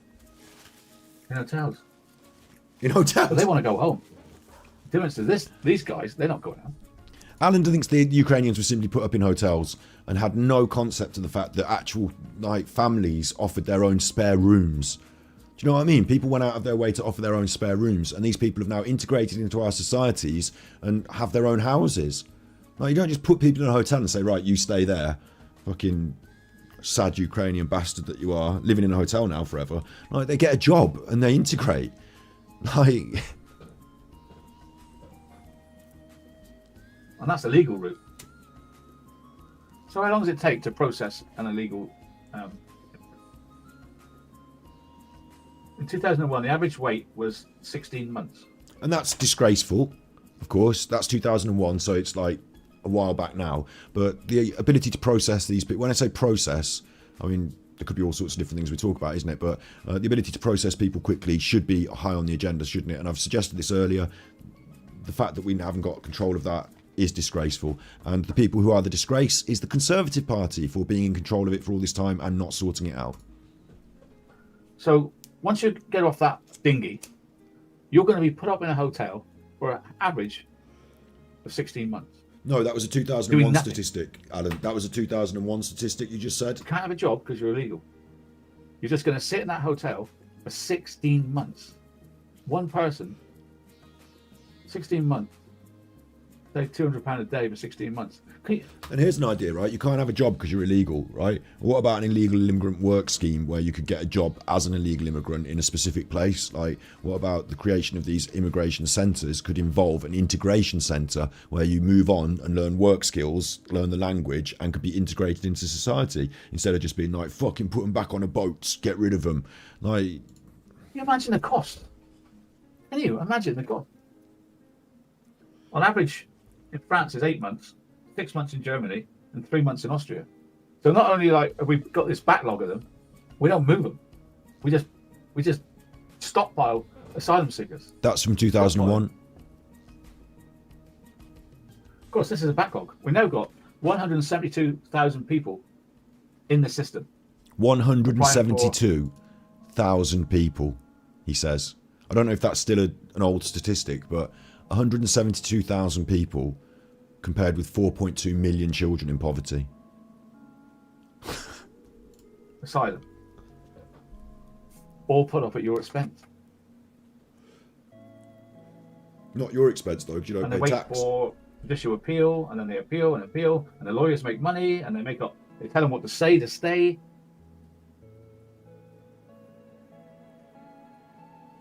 How do the lawyers make money? Hang on. How do the lawyers make money? I would assume that the people that work on behalf of the illegal immigrants that are going through the legal system are either paid by the government, and therefore it's another skim scam where, you know, we can get our friends, the lawyers can make an extra bit by being the middleman, or they do it on a pro bono basis for charity, and they don't make money unless, like, you know, they get the basic rate from a charity. What does the UK send back? How many do they send back? Well, we have the power to remove people. Returnees, including rejected asylum seekers, people who entered the UK without authorization, or those that have stayed in the country longer than their visa allows. There were 38,000 returned last year. Putting it up to 1.5 speed because I need to get through it, and I need to stop pausing it and moaning. Nearly 4,000 enforced returns, that's all. Out of all these lot, right? Out of all that backlog of 176,000, only less than 4,000. But do you imagine sending someone to Rwanda costs more or less than training them at a job and having them contribute to society, giving them somewhere to live, and then helping them work their way out of poverty?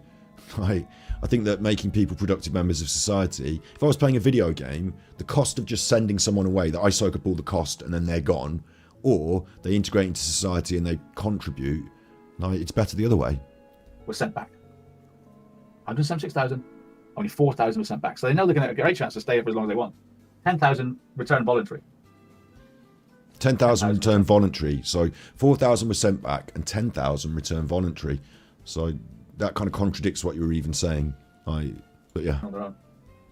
23,000 refused entry, arrived on ports and deported. But the ones on the boats, they're all here. They're all here. So how do we compare to other countries? UK is the 5th highest number of asylum seekers in Europe. Number 1 for asylum seekers is Germany.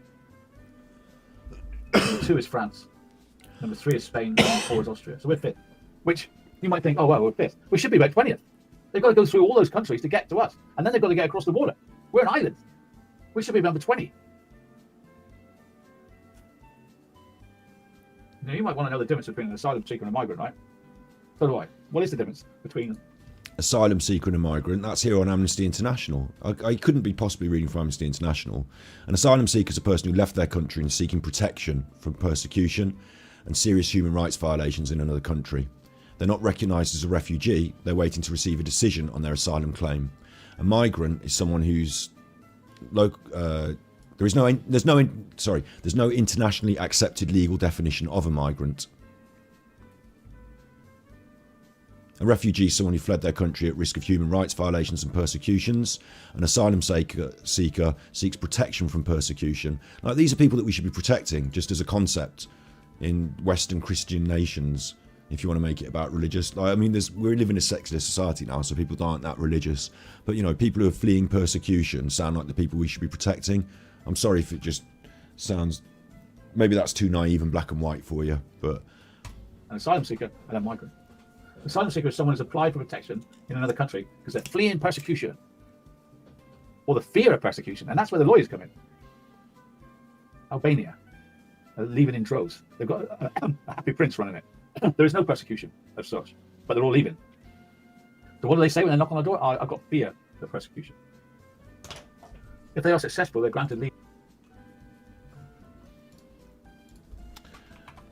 Albania political... Oh wait, Albania gov.uk. Albania. This is our UK government portal, so this is what they think about Albania. The summary is opposition party demonstrations have been held, demonstrations caused traffic diversions, remain vigilant. You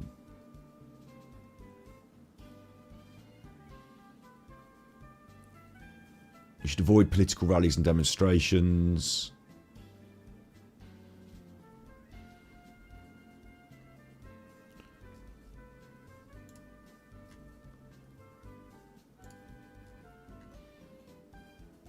Okay, it doesn't look terrible.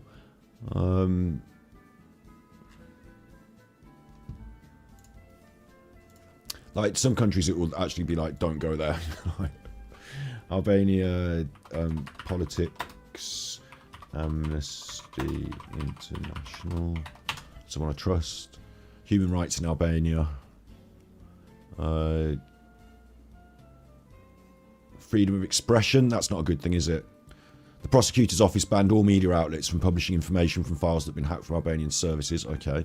Due to government's failure to protect citizens' data, the Prime Minister banned a journalist. Cruel, inhumane or degrading treatment. Recent visit to Albania. Torture in psychiatric patients.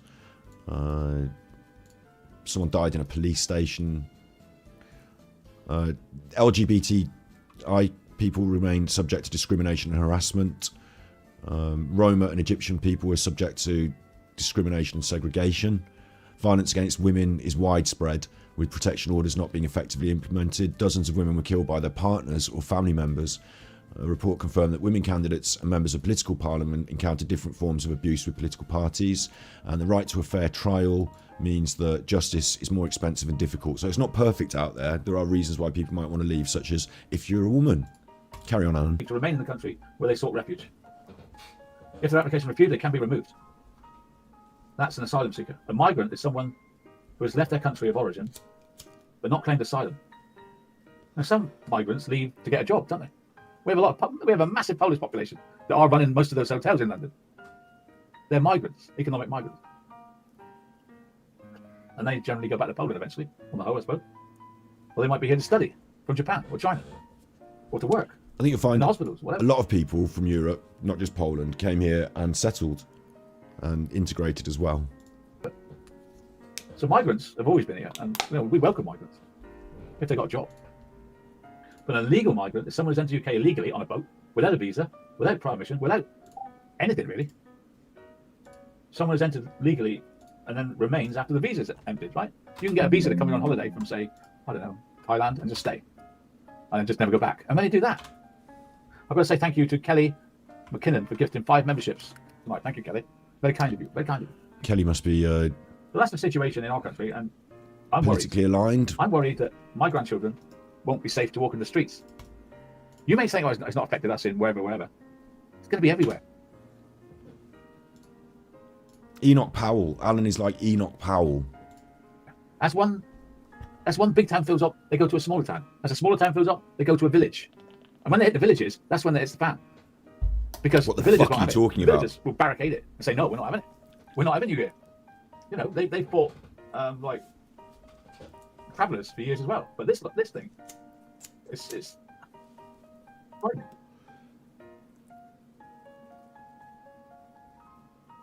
I've got American one, yeah.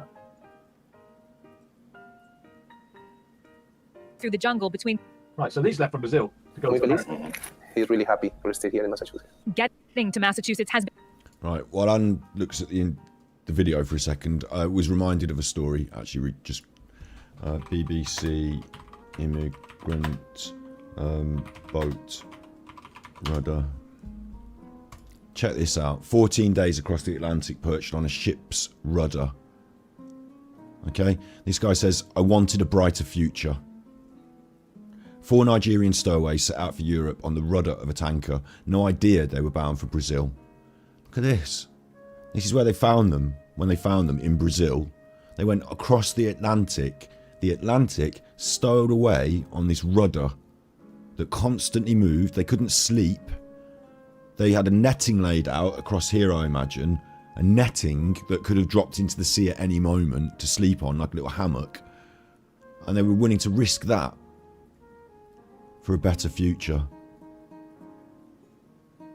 2 of them decided to go home when they got to Brazil. They didn't want to be in Brazil. They took the offer of being taken back for some reason, but 2 of them decided to stay and settle in Brazil. But just incredible, isn't it? Imagine travelling across the sea on the fucking rudder of a boat. Absolutely incredible. Yeah, so Alan's going to look at a video, so that's good. We can skip that. Oh, now he's going to talk about the Daily Mail. Maybe we don't skip that. I just realised, just sort of, while I'm watching this now, is that what I'm actually watching here is the worst kind of privileged, like, talk about white privilege. If you're American, you know, we're not generally that American in our chat, are we? But there's a few, like, this is the worst case like, I didn't realise that tonight when I was watching it, I thought he'd have a laugh and stuff as well. But like, it's just It's a raining disgusting again. I case couldn't be happier. of privilege. Grandmaster Sid Sophos Thank sent you, Sid. tippies. A few of us in chat want to start a GoFundMe to send Alan to Rwanda or Mozambique. One way. Super Chuffer owes 3 hugs. Hang on, I'm just going to select my country here. Send Alan to Rwanda, yeah. Like, it's not that good in, like, I don't know if you've ever been, I don't know, I shouldn't diss Rwanda, should I? But it's probably not that good in Rwanda, is it? Like, you know, it's probably not, I don't know. I don't know all about Rwanda, but I don't want to go shipped off to Rwanda. A not monthly, one-off donation, other, what did I say, 40 notes, and then the donation, just donate, and then it'll ask me my details, won't it? Won't it? One-off donation.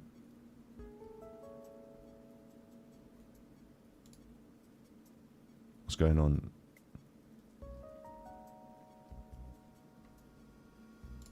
Do I need to click a box? What's going on?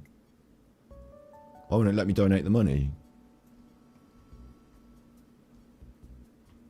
Have I done something wrong?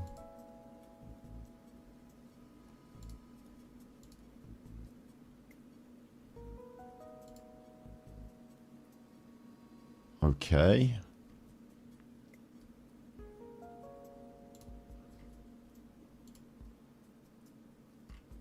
No, that seems to be broken. That's fucked, isn't it? We'll look at that again in a bit. Let's get back to Alan. Little town has got to put them in a hotel for 3 more years. I'm not making it up. There's no conspiracy here, guys. This is real madness. Madness of to cross borders without any sort of thought, as if it's a job or the law or anything at all. And what happens is these lovely hotels are being wrecked. Tudor-style manor with beautiful rural. Get this right. Okay, I mean, let me just bring it over. Alan's such the worst kind of person to be on his. I was going to have a rant about his white privilege, but instead I'll use mine to help some other people. So look, I'm obviously not going to show you my name and address and do that just off here, but then I'll bring the window back that shows that we've donated the monies.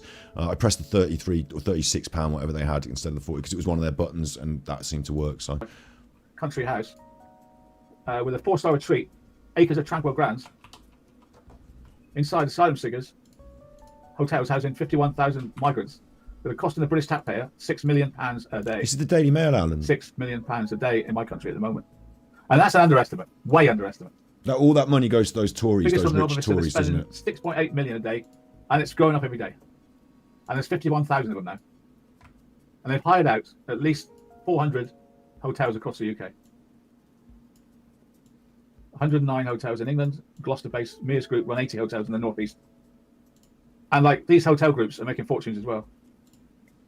Yeah, exactly. So why do you think that? What's the con? Alan's the classic con man. He knows all about this. Where's the con? Follow the money. The hotel groups are making all the money, and it's our taxpayer money. Space Calder conferences also run hotels for the government and benefiting greatly. Received 97 million pounds from the office last year. So, if you merge together a load of hotels, you know, like in COVID times where people ripped off the government. Well, here it is now. You've got hotels making millions out of this. It's not ripped off. They're not ripping off the government. They are in league with the government. Like fortunes. And the government, they just pay. Applications hit a 2-decade high of 74,000 last year. 45% arrived by small boats across the channel with no documentation. A shortfall of accommodation means hotels are being highlighted by the government to pick up the slack. He's just reading the Daily Mail to us now. You know, like in England, we've got the National Health Service and we've got which is terrible journalism. Hospitals where you pay. Well, if there's no room in the National Health Service, they sometimes hire the expensive hospitals for a while. So it's a similar situation where the actual system for looking after people is overloaded, and now they're hiring massively priced hotels for them.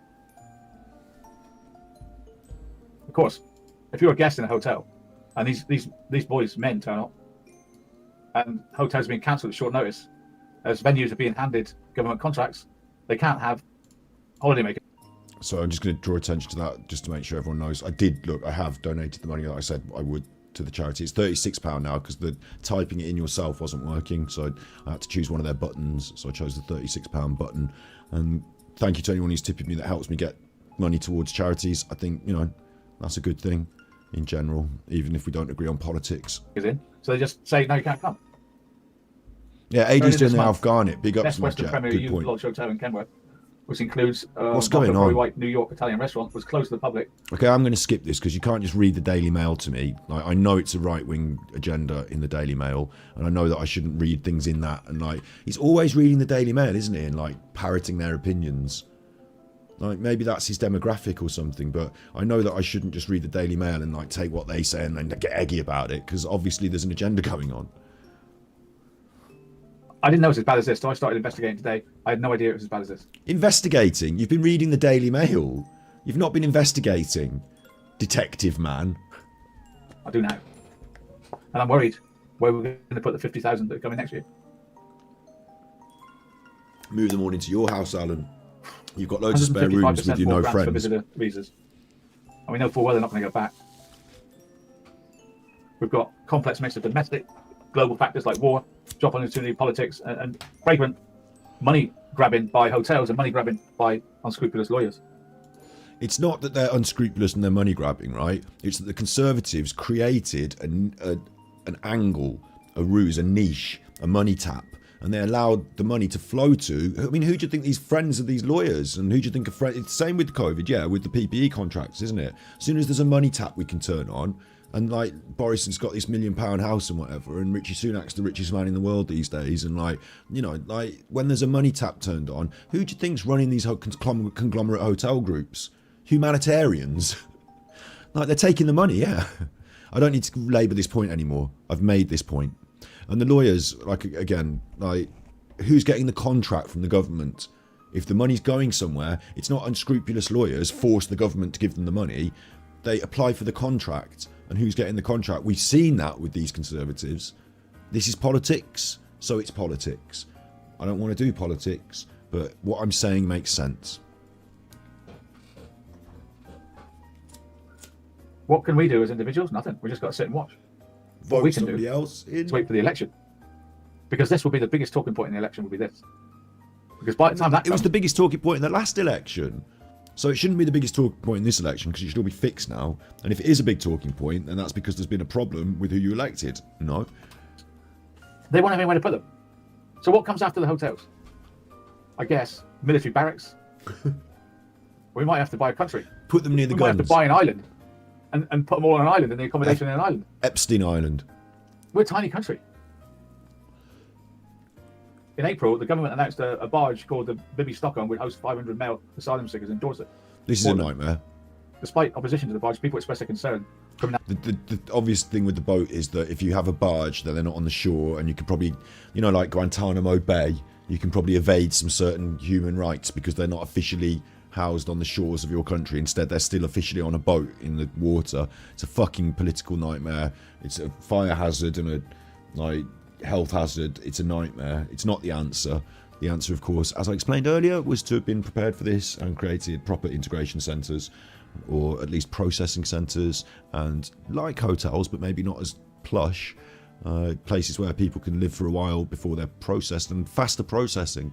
And pressure on healthcare. The barge arrived on July 18th and was supposed to happen today. But what happened? What happened to this wonderful barge today? Big ups Jersey Gal, yeah. Alan's gone full right-wing, anti-immigrant. Here it is. And don't forget, this is only solving somewhere to sleep for 500. We've got 50,000. Now, it's a death trap. I wouldn't You've like got to the climb contract to up there, build the would you like that? barge. Wow. Ramping up efforts to deter migrants from crossing the river. That's what we're trying to do. We're trying to deter them. The Please channel, don't come. Alan, not the river. CNN. And I'm not going to be watching the news on your channel. Thanks. I'm going to be skipping on to you talking again, because, that's what I want to listen to. So, what's going on? Let's have a look. Daily cost is nearly £7 million a day to house the asylum seekers.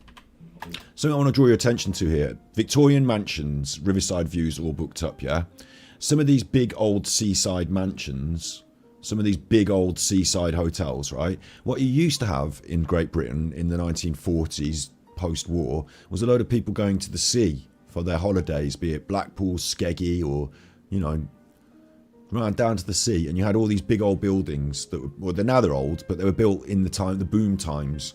So Victorian and Edwardian and, you know, post-war, I suppose more modern, but big old buildings. And now they're falling into disrepair because who can afford to have a great big hotel that looks like the old hotel that your nan used to go to with the ballroom and the, you know, falling apart shabby curtains and all that? Who can afford to keep that property open when all the people are going on holiday in Spain and France and stuff like that? There was a bit more of a resurgence with COVID, wasn't there, of people using these facilities, but really, like, the great big Metropole Hotel in Blackpool is not permanently booked full of holiday goers like it used to be. So these people who got really wealthy in those times, the 40s, 50s, 60s, 70s, are now quite wealthy and can contribute to the Conservative Party and, you know, behind the scenes putting words in ears, and they're the ones that are now getting rich off this again. So it's quite, like, it's great for them and these people with these great big hotels that are falling into disrepair and they can't really afford to keep them up. It's great for them, but, like, I don't really see what your point is. Daily cost is nearly £7 million a day to house the asylum seekers. I have a map that shows what's going on. Cities, towns, villages. Again, we shouldn't be cross at the poor people who are coming here to try and start a new life. We should be cross at the political system that has filtered the money into the hands of the rich. From London to Lincolnshire to Wales, Snowdonia, Devon seaside resorts, emergency rooms, £150 a night per person. Thousands of arrivals needing a roof over their heads is growing into a crisis. 200 hotels have been taken over by the government recently. Approximately a third of this is marked on this map I'm going to show you. Okay, now he's reading the right-wing media again. So, you know, that's a political perspective if you want to take it. You want to be Daily Mailed up. That's an option. And then he's got a video on from Fox News. I don't know what Fox News represent in America, which, you know, political persuasion they're on. But if someone's paying a lot of money, the same with the Daily Mail. You know, if you've got a great big business oligarch, like whatever, owning the media and they're pumping out their ideas, then that's some perspective, you know, from a particular perspective with a financial interest. So back to Alan. In New York on illegal immigrants. Where does it end? Well, it ends like Australia. We're not letting them in. It's got to end with we're not letting them in. He said, where does it end? It ends like America, which is America is a nation of immigration. Like literally, people from all over the world gone to live in America. So it could end like that, land of the free, home of the brave, or it could end like Australia, not letting them in. Well, it can't end like Australia not letting them in because unlike Australia, big island nation connected through a archipelago of islands to the South Pacific. You know, it's not the same sort of immigration wave and numbers, and we can't police it in the same way. They, you know, it's just a very different situation. So you have to accept the world as is. You're not going to get rid of all the different British people of different heritage. You know, black people are here to stay, Alan. Indian people are here to stay. They're British. Like, you just have to accept that and maybe move into the future in a different way, because all this hate and division and send them back and all this, it just creates hate and anger, and that fuels the people that skim the money off the top, and you don't get anywhere and haven't got anywhere for years. And that's not what we fought the war for anyway. And if you were in those trenches with a Gurkha like at your side, you wouldn't have said, you fuck off over out that, you know, fuck off you from a different nation, fuck you off, go over to the Nazi side. They'd have said, no, I don't want to go over to the Nazi side. The Nazis are the bad ones who don't want to fuck me off, who want to fuck me off. And like, so in our side, on our trenches, it was the people who were like on the side, just I don't know what day that's going to come, but there will come a day we're going to say we can't take any more, we're not letting them in. It has to. Forget politics, there's no room. Rio Grande to the Royal Hotel, migrant buses from Texas will house $400 a night luxury hotels within a month. They struggle to know what to Archipelago. do. It's I don't know how to pronounce words sometimes. Is it this posh archipelago? hotel, New York City, is going to be full of these immigrants who refuse Islands to eat the food they're given. And they don't work, obviously. Look at this hotel in New York that they've got. And who runs it? The migrants. They got carte blanche. Look, they're taking this over. Do you imagine how it's going to be trashed? It's going to be absolutely trashed, this beautiful hotel. What? Because the immigrants can't keep a place nice. They're going to trash it. What? Huh. Good grief. What's the world coming to? What's the world coming to, eh? Well, it's coming to protest. Bitter, white, male, over 60. Xenophobic. Let's just say xenophobic. That's the right word, isn't it? Xenophobic, bitter, white male, over 60, seeks naive widow to fuel gambling addiction. As we're getting near the end of the show, there's going to be more and more protests on the streets of our country. Oh my God. Protest in a holiday coastal town out of season this weekend. Do you see what I mean? Far-right nationalists. Like now, okay, so now Alan is promoting the far right nationalists, and it's not like there's a lot of people. Like there's not a lot of people here. There's not a lot of people here. Yeah? Like this is a schism of society. These are underprivileged people in the main, who have not got like these are the people who are like having their children born into poverty, and so they have got a reason to be angry, and they're having their anger misdirected at other poor people, and they've not got a wider global they've not got the luxury of that. And also some of them, I'm not saying all of them, but also you look at the statistics, some of them are not well educated, didn't have the opportunity to get to university, had to work a part-time job while they were at school even, and didn't have opportunities that they felt they should have had. There's a reason for them to be angry, yes, but all this filtering it into hatred of foreign people, no. Alan is now promoting Nazism on his this is actually funny actually. Well, I just caught myself saying it. Like, as a detractor, someone said in chat earlier, like, I wasn't what's Alan doing, Alan detracting tonight. As a detractor, like, my favoured lolcow, Alan, has decided tonight to go on a political rant about immigrants, and towards the end, he has promoted Nazism. Fascism, the baddies. You know that one from, and it will definitely get me copyright, so I'm not going to show it, but that one from not Peep Show, from the Mitchell and Webb look, where he says, Hans, I've been thinking, because the Germans had skulls on their hats, and I've been thinking, we've got skulls on our hats, are you sure we're not the baddies? He's like, no, shut up, but yeah, no, this is fucked, this is so fucked, man, this is so amazing as well. I can't believe I'm saying it. Alan is promoting Nazism on his stream. Like, this is BBC Newsnight, and I imagine Newsnight are not covering it. This says far-right nationalists protesting against housing refugees in Skegness. They're not promoting far-right nationalism on the BBC. They're highlighting it, they're putting it on the news, but they're not promoting it. Whereas Alan has said there's going to be protests. It reminds me of Enoch Powell. There will be rivers of blood. This is Alan's rivers of blood moment. Country. Does everyone understand? Does everyone know Enoch Powell in chat? Does everyone know Enoch Powell? Like, this is the start of right wing. Like, Enoch Powell, Rivers of Blood. I wonder if I don't think that'll be copyright, will it? 8 minutes. I don't want the 8 minutes. I just want the Rivers of Blood bit. I don't want 8 minutes of it. Whom the gods wish to destroy, they first make mad. We must be mad. Literally mad as a nation to be permitting the annual inflow of some 50,000 dependents who are for the most part the material of the future growth of the immigrant descended population. I don't know why the closed captions are in German. Watching a nation busily engaged in heaping up its own funeral pyre. Much of Powell's speech was not recorded. The following extract is read by an actor. They found their wives unable to obtain hospital beds in childbirth. Their children. I'm not okay. So the Rivers of Blood speech, Like, it's famous. He said there would be rivers of blood if we allowed immigration. You know, it's a famous right wing. Like, if you don't know, better get to know. Like, I'm not going to play the documentaries that explain it now because we've got to get on with Alan detracting. But this is Alan's Enoch Powell moment, yeah.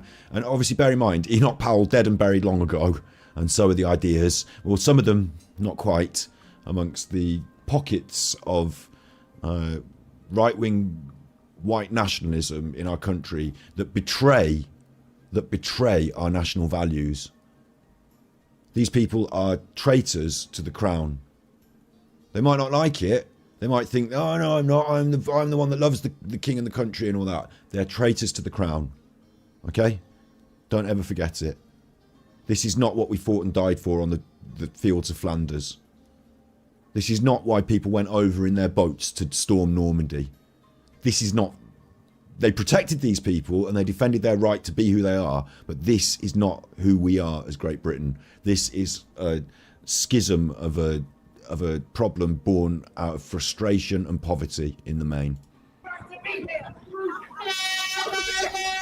Protest in a holiday coastal town out of season this weekend. Far-right nationalists descended on the Lincolnshire town of Skegness to exploit local unease about hotels housing asylum seekers.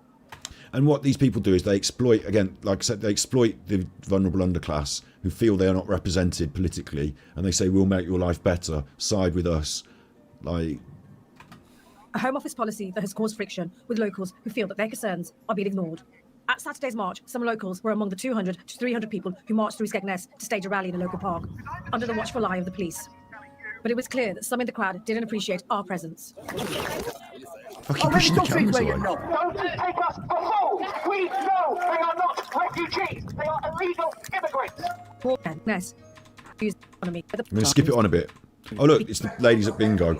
The issue has been building locally for months. In November, and these people, look, these people aren't really definitely equipped to understand the wider politics at play, and like they're just angry about what's going on in their small town. Yeah, so all these things I've talked about earlier, they've been let down by the political system. Absolutely, I completely understand that. I don't stand against them on that, but the turn to the right-wing nationalism is probably not like it's like they feel they're being forced down this road. Like, no, who's going to help me then? Right, well, we'll turn to the right-wing nationalists. They're offering help with this problem. So, you know, yeah, I see how that works.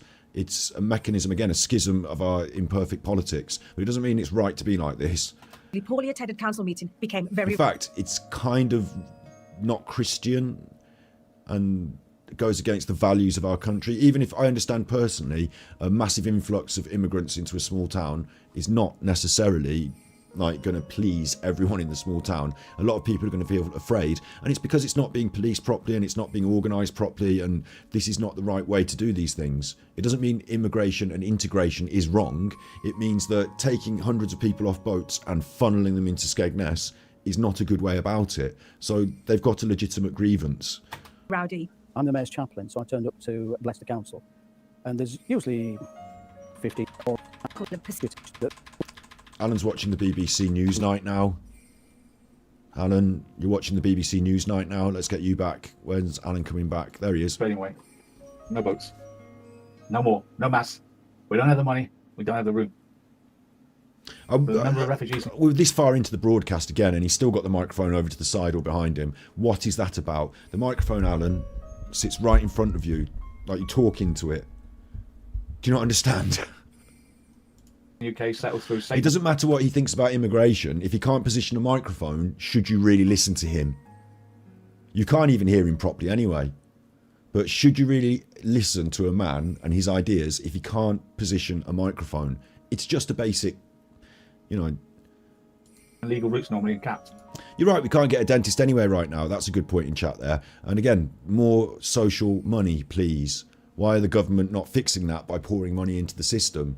Because Boris Johnson was able to get very expensive curtains and fucking, like, there is money around, okay? There is money around, but it's not going to the right places. And that's not because the hotels are full of immigrants. Like, there's bigger financial things at play. Like, you can't say, because the economy is a big, multifaceted aspect. So you can't say because there's 4,000 people in a hotel over here, I can't get a dentist over here. It's not one and the other. Yeah, I agree. Look, in Skegness, you've got the hotels full. It's not good. Your economy depends on holiday makers. I agree, Trisha. Big ups, Trisha. I like your approach to your channel. Big ups. That is an absolute problem. And again, it's the government that have filtered those people in so that the people that run the hotels can have the money, and they don't care about the wider economy in the town. They care about the richest people in the town who have been petitioning them in their Conservative Party meetings and donating to their fucking Conservative Party thing, and they want their hotels full.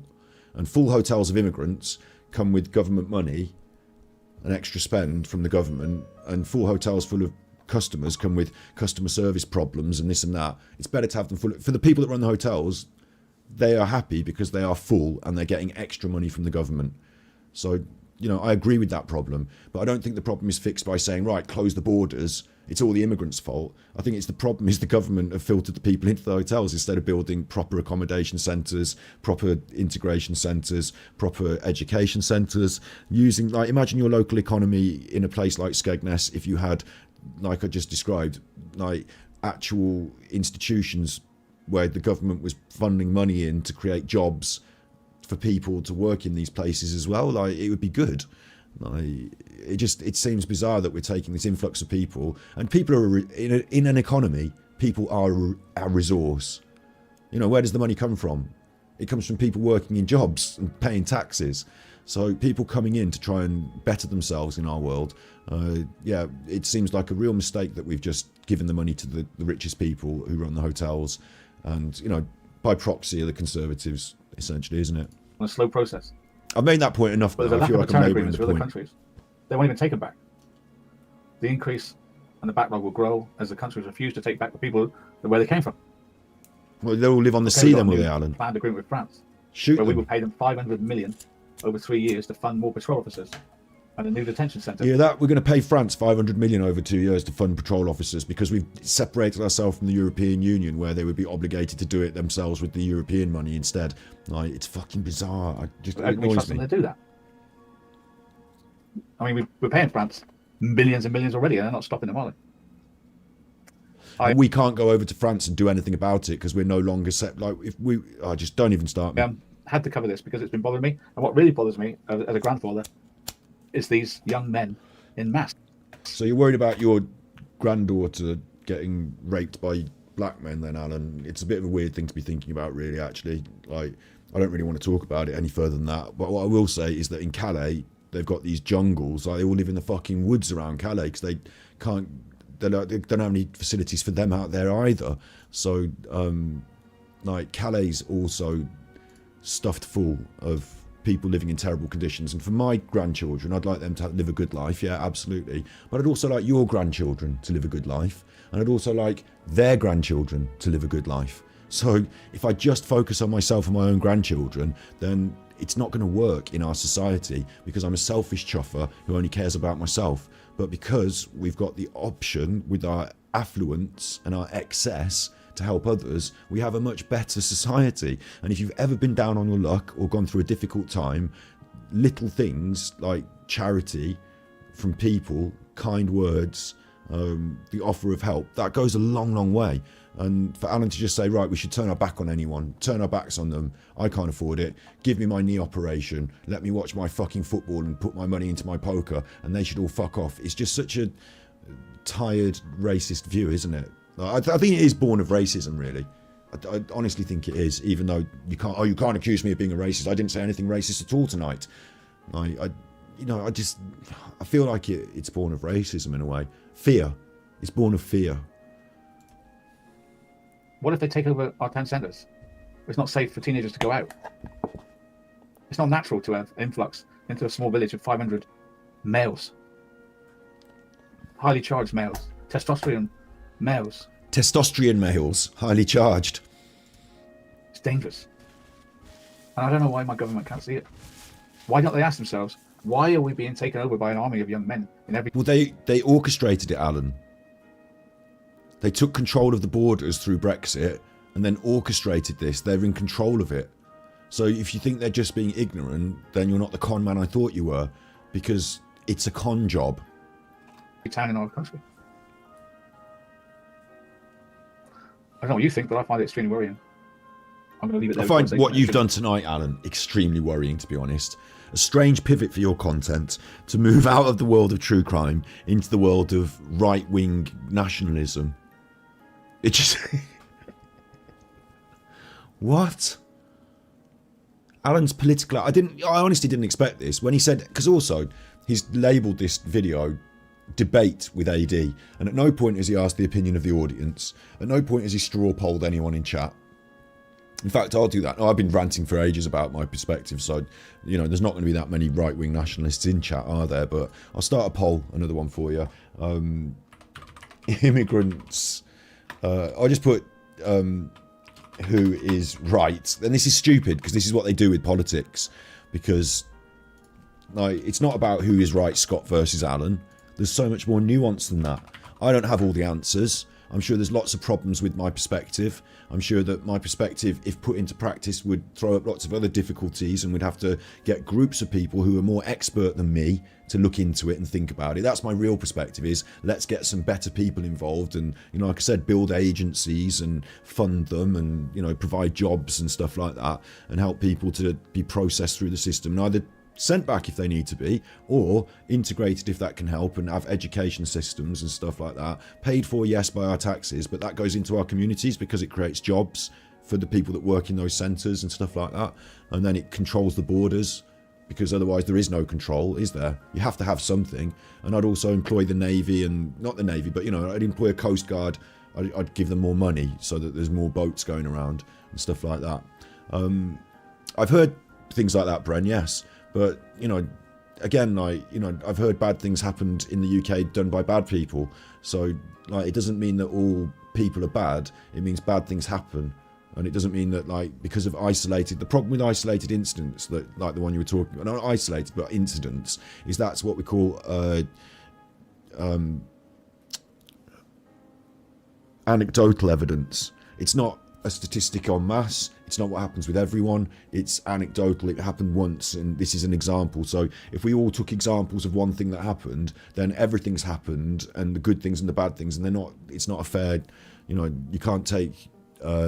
your opinions based on a thing like that, one thing that happened. But yeah, there are bad people out there doing bad things. Yeah, like, we need more policing and better, like, charity aid. Like, isn't it a shame that charity agents have to go out and suffer in that way when there should be actual security and, you know, proper people out there doing those jobs?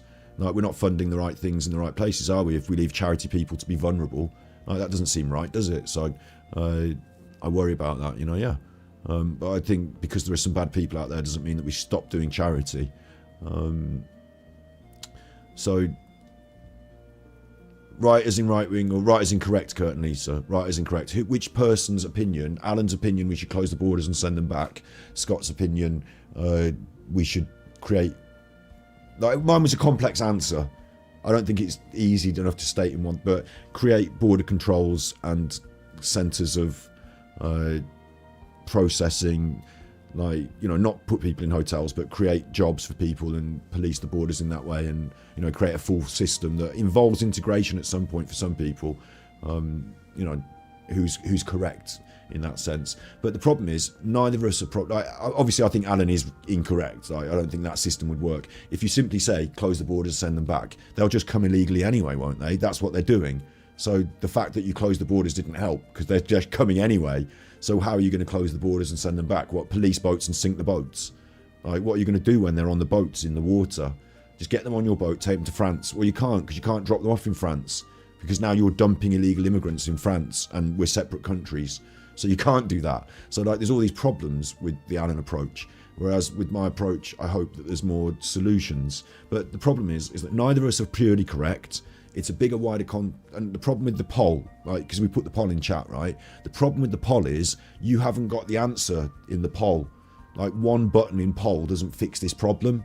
And politics that divides and sets you into two camps, the Reds or the Blues, the answer is either this or that. Vote this one or that one. Doesn't solve the problem, because it's a lot more nuanced than that.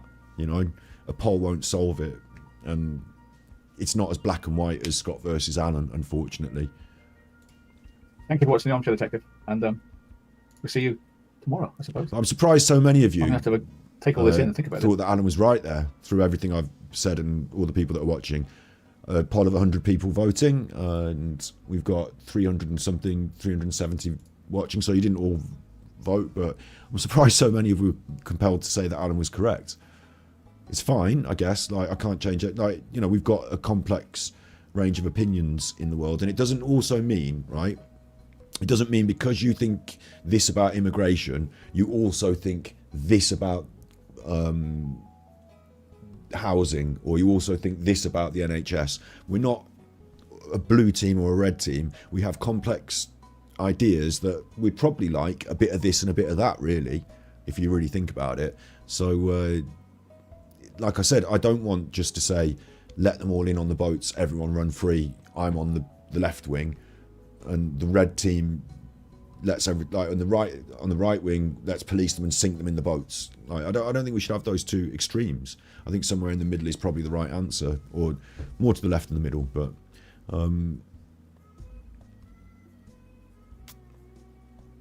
yeah, interesting. Thank you, everyone. Good night.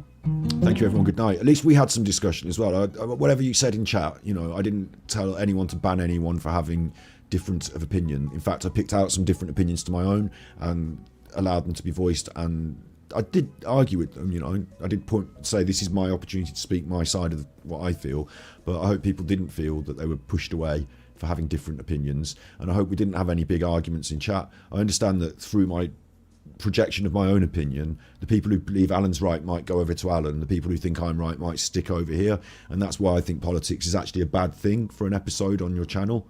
Like, unless you're going to be, like I said, a political channel allied with a particular side so you can build an audience, what we have actually done tonight is in some way divided our audience. Alan might have done, I might have done more because I've got a bigger audience.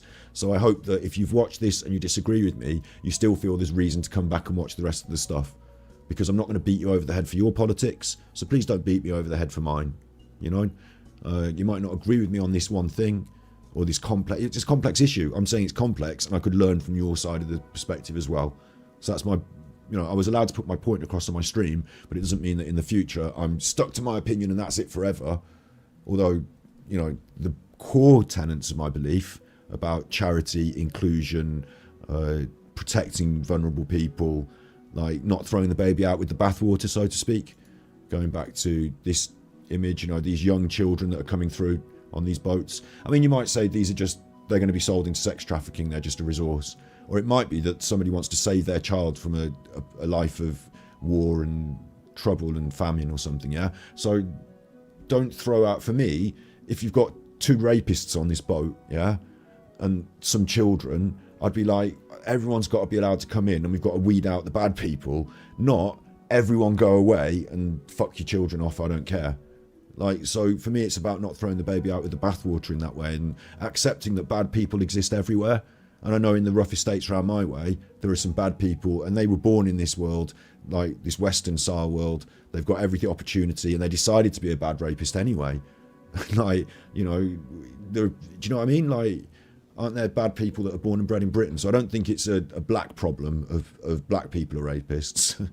I do, you know, I think it's more nuanced than that. So, yeah, it's been a real funny, weird episode tonight with Alan, hasn't it? What a weird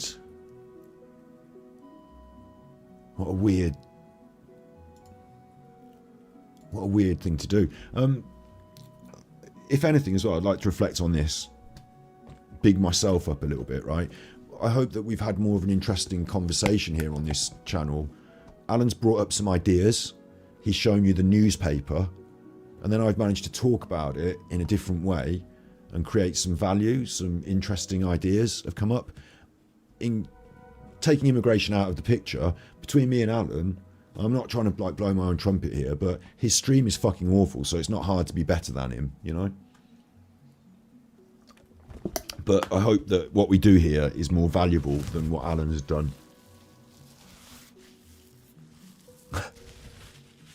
Phoenix, couldn't we close the borders during COVID? I'll tell you what, I was angered by our reticence to close the borders. We famously eradicated rabies from the island of Great Britain because we're an island. And when COVID kicked off, regardless of what happened later, in those first few weeks when it was kicking off, I thought, why are we not closing the fucking borders and instilling quarantine? Like, what if this thing turns out to be the next world plague and we had the opportunity to just, even for 2 weeks, 3 weeks, Great Britain is just reserving, the trade and all the problems with trade and people need to get places. Yeah, okay, so you'll get there in 2 weeks. But for 2 weeks, we might just see what's going on and might just lock it down. People can go in quarantine. I don't know why we didn't. It was insane.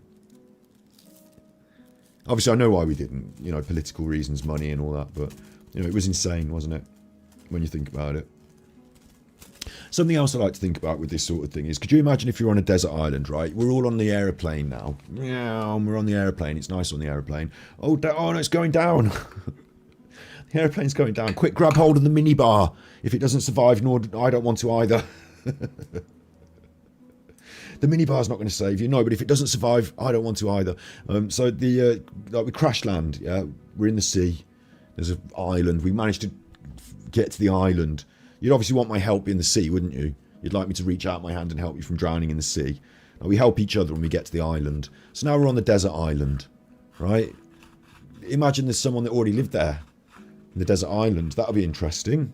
There's like already a couple of people living here. And what happens if later, because obviously we're going to settle into the desert island and help each other, aren't we? Island life, I'll get the coconuts, you do the water, stuff like that. Like, we're not going to separate into different factions and like at loggerheads, hopefully. And then imagine another plane crashes just over, and oh my God, there's another plane crash. Quick, get their minibar. But, 4 or 5 people wash up from the second plane crash. What are we going to do then? Fuck off back to the sea, you. Get back in the sea. You're not coming onto our island. It's not your island. There were people that lived there already. Yeah, but we pushed them out. Don't talk about them. We've got rid of them.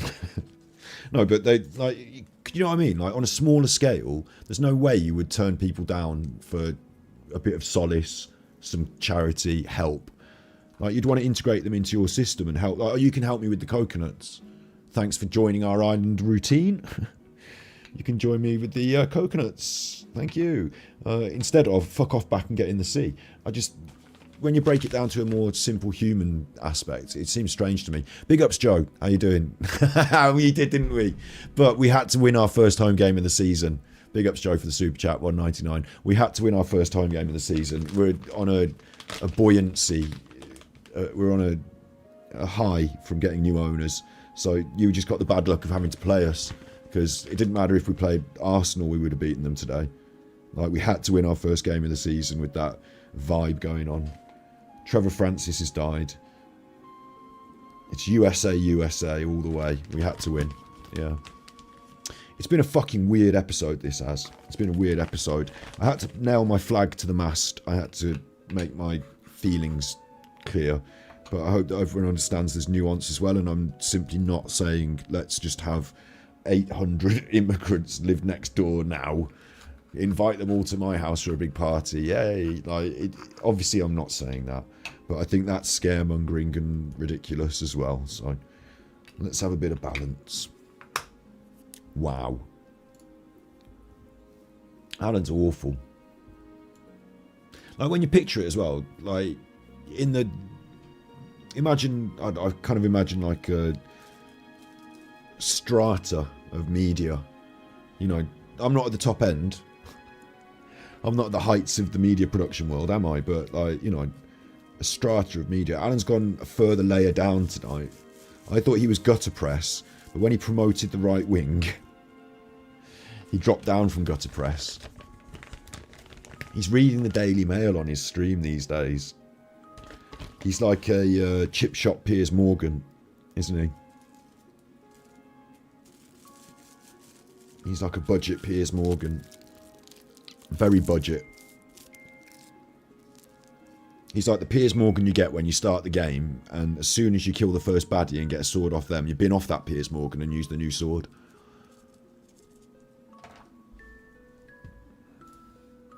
Fucking Poundland Piers Morgan. This is a copyright nightmare. Like, it's all this stuff from Barbie. Why has he used Barbie? Why has he used Barbie? Why Barbie?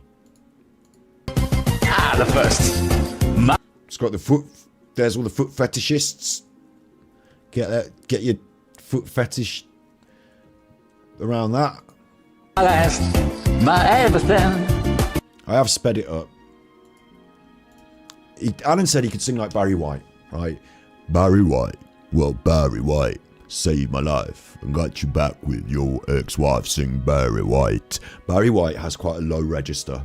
And when Alan sings this, he goes, my everything, and goes up into a weird creep voice. So this is fucking weird. You're the answer to all my dreams. You're my sun, you're my moon. And it is a copyright nightmare, okay? It's fucking awful. My assumption is that he has a nickname for his daughter and he calls his daughter Barbie, and this is a song for his daughter. And I think my presumption being because of In the Living Years, which is an appeal from son to father, posthumously for the father. Like, the father's dead. It's almost an appeal to his children. Like, talk to me, please. And Many Rivers to Cross is about death and passing over to the afterlife. And he fucking murdered this. So that's appropriate. And it's only my will that keeps me alive. That keeps me alive. Why is he putting on that fucking weird voice? We looked at it on the stream yesterday on Twitch. It's because of Ali Campbell, a UB40. And he's trying to ape that, but he does a very, very bad job. Come on, Alan. It's copyright. Well, left, move be on your own. My woman left, and she didn't say why. Well, I guess I gotta try. Helen It's sent almost tippies. like he hasn't got his teeth in. So much for Alan's asthma. Thought he wanted us to relax. LOL. Thanks very much, Alan. Super Chuffer owes 3 hugs. He's set us on edge with this one, hasn't he? And like, it's all copyright stuff that he's edited together, obviously. It's not his material, is it? He hasn't gone out and filmed the fucking park in the rain with his lovely camera. I got many rivers to cross. What is he doing? What is he doing? But I can't seem to find my way over. What is he doing? So my only assumption, like I said, is because Alan uses these things as emotional manipulation. That's what he's doing with this. It's emotional manipulation. I thought it was emotional manipulation for his subscribers, because his subscribers, you know, the deal is, I put you through some emotional manipulation. I make you feel sad. And like this one, In the Living Years, like, let's pick this up from here. This says, like, these are the comments. I heard this song years ago and I went on a mission to find my dad. I spent the rest of my life with him, all the ups and downs, letting him know that I loved him. Melissa Marvelous, who's one of Alan's favourites. Taking the first step can be hard to fix a broken relationship, but all you can do is try. Tomorrow's never promised. OOD, lovely. OAD, lovely. I left home to look after my parents. Biggest regret was I lost my son to cancer 8 months ago and lost 3 precious years with him. I mean, that's awful, isn't it? So he's made her feel sad, you know. I lost my son 17 years ago. He'd be 51 years today. I never said goodbye. That's terribly sad. So he's made these people feel really sad. Yeah, and you know, sometimes I tell you, I don't want to take you down a road in the stream and leave you in a dark place. We like to do something fun at the end.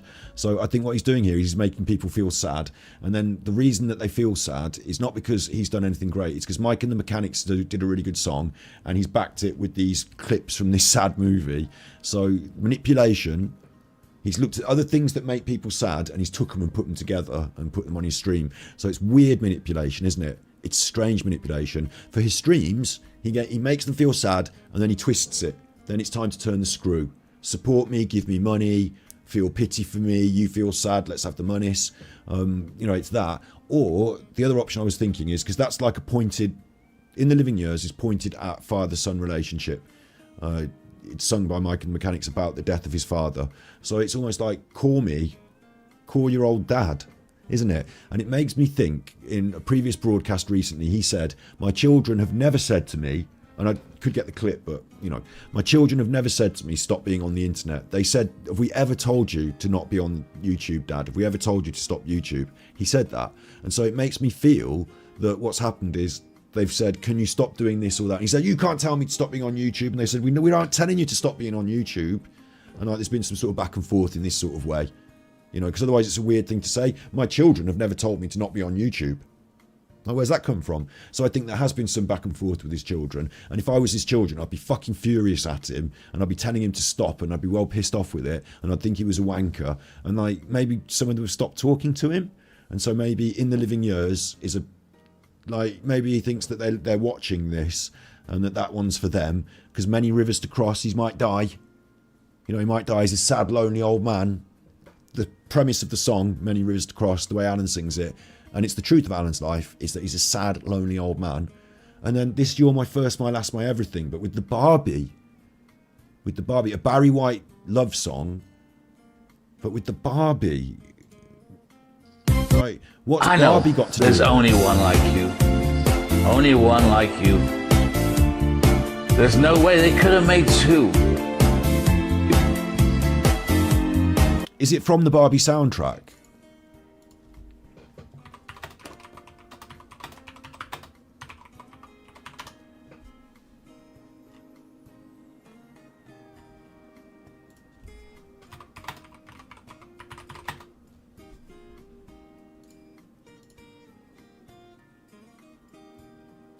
It doesn't look like it's from the Barbie soundtrack.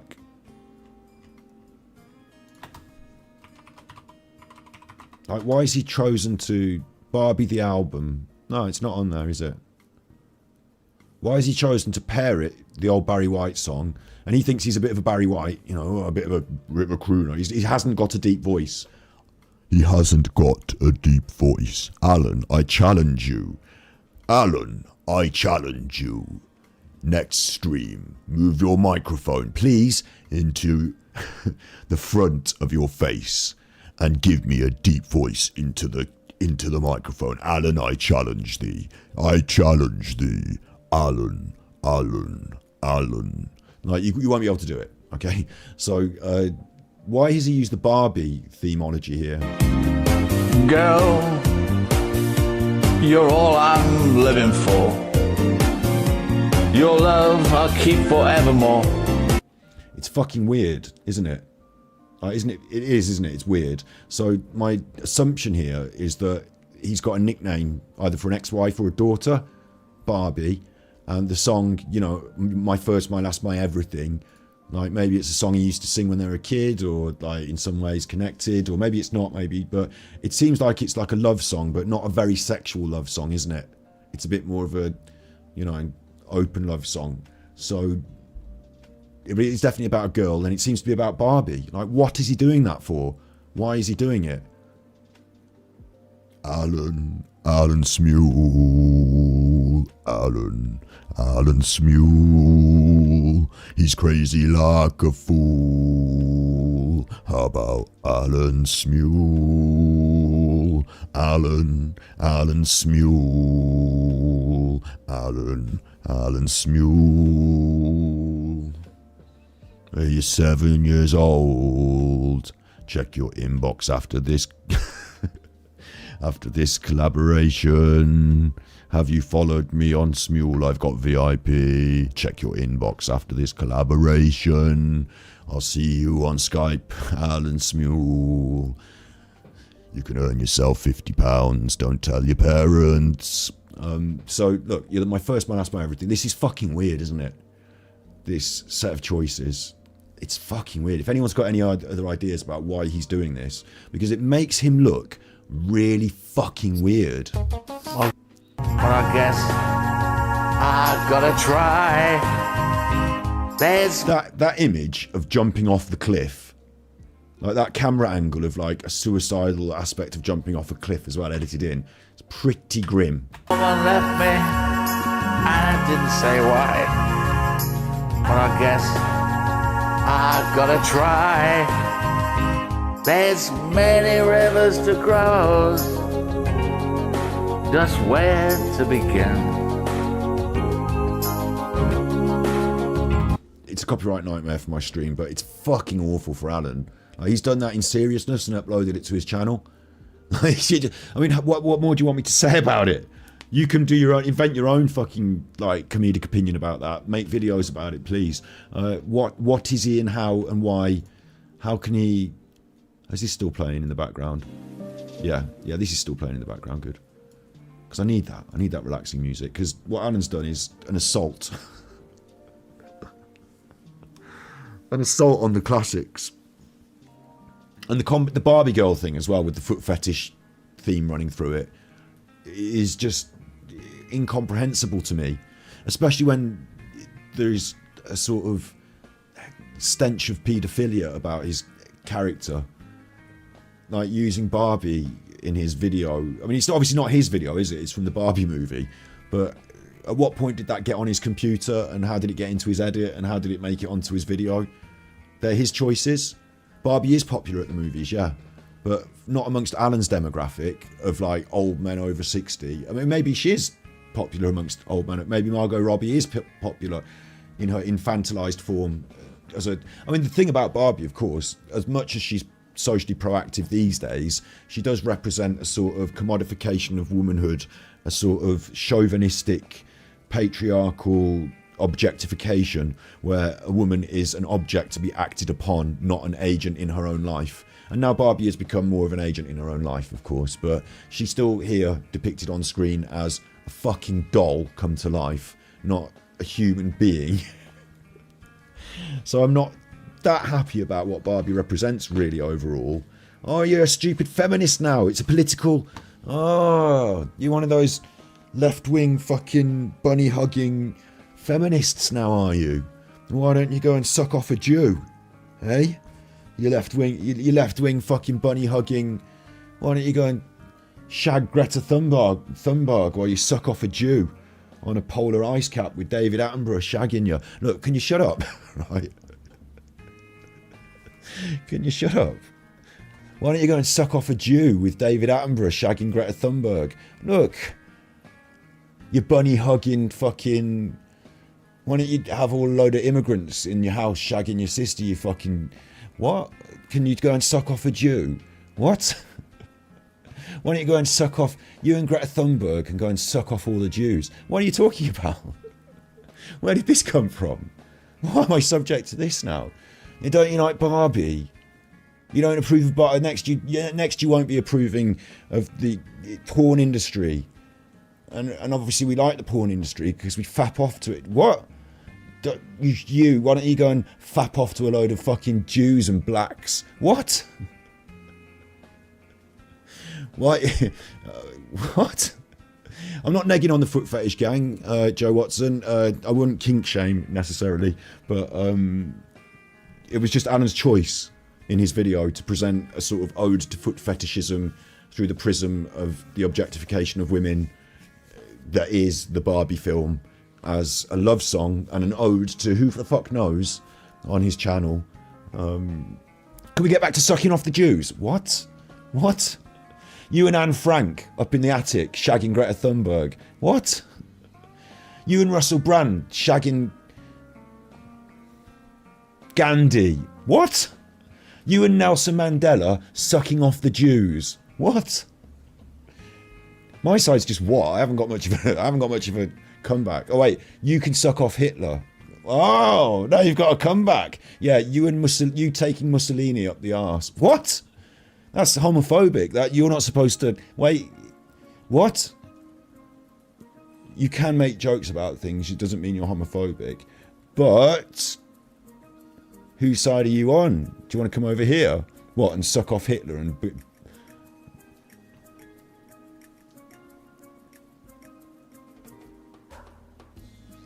fingering Elon Musk.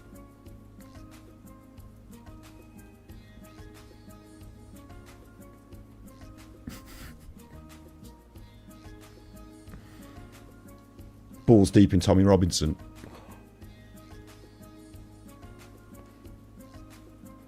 Go and suck off a... What you want to do is you want to get on the plane with the 9/11 people. If you were on the plane with the 9/11 people, when they said, oh, I've got a bomb, you'd have sucked them off. What? Suck them off. It's all sucking off. You and your left-wing people, you're always sucking each other off, aren't you? Doesn't sound so bad, actually, does it? Do you like getting sucked off? Don't mind it. Does Hitler suck you off? Not so often. Are you sure you're not sucking each other off over your side? Well, some people get a suck. Really? They're not going to like this on my stream. They're going to say that he's dirty and depraved and he talks about sucking people off. Well, it's better than having a row about immigration, isn't it? Oh, maybe we can each get along then. We found something in common. We found something in common. Do you want to suck me off? No, you're going to have to suck me off. Right, we're back at it then. Now it's a debate to decide who sucks who off. Right, well, I'm on this side of the debate, obviously. I'm on this side of the debate. Prove me wrong. Well, the only way you're going to find out is to suck me off first, and then you'll decide if you like it or not. What? Ah, now you're doing what? Can we stop this? Russell Brand seems more right-wing nowadays. I haven't watched him for ages. Joe, I haven't watched him for ages. Thank you for the $1.99 super chat. I just got into my little thing there about...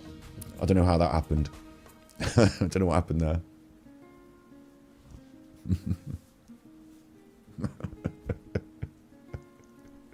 Go and suck off a Jew. Just don't keep doing it.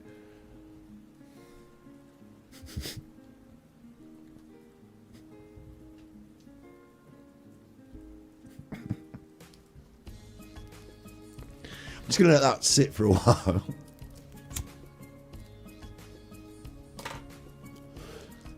I shag Anne Frank up in the attic. What?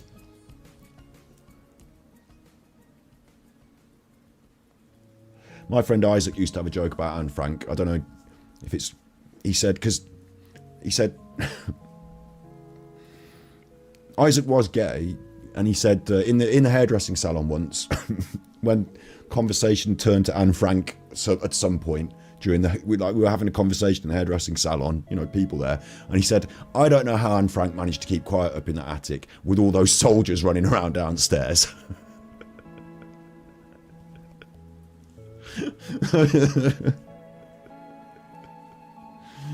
Shagging Anne Frank up in the attic, you fucking sucking off Greta Thunberg.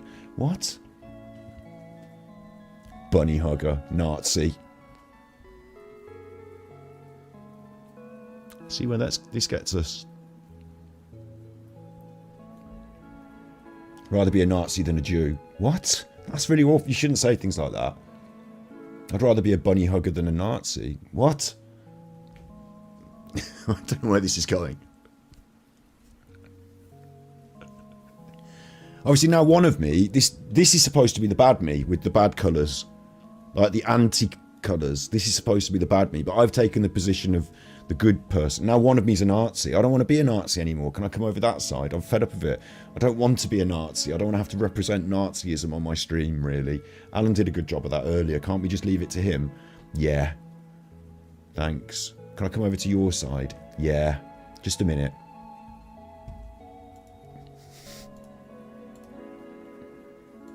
Thanks. That's better. I know. See eye to eye now. Well, we don't see eye to eye now. In fact, we're on the same... But we... Okay. Can you... With the sucking... Me? Did we settle that earlier? I don't... White privilege, mate. I thought you said you were Anglo-Indian. 11%. White privilege, mate. Irish in me as well. Get down. Me? I'm on this side now. You can't talk to me like that.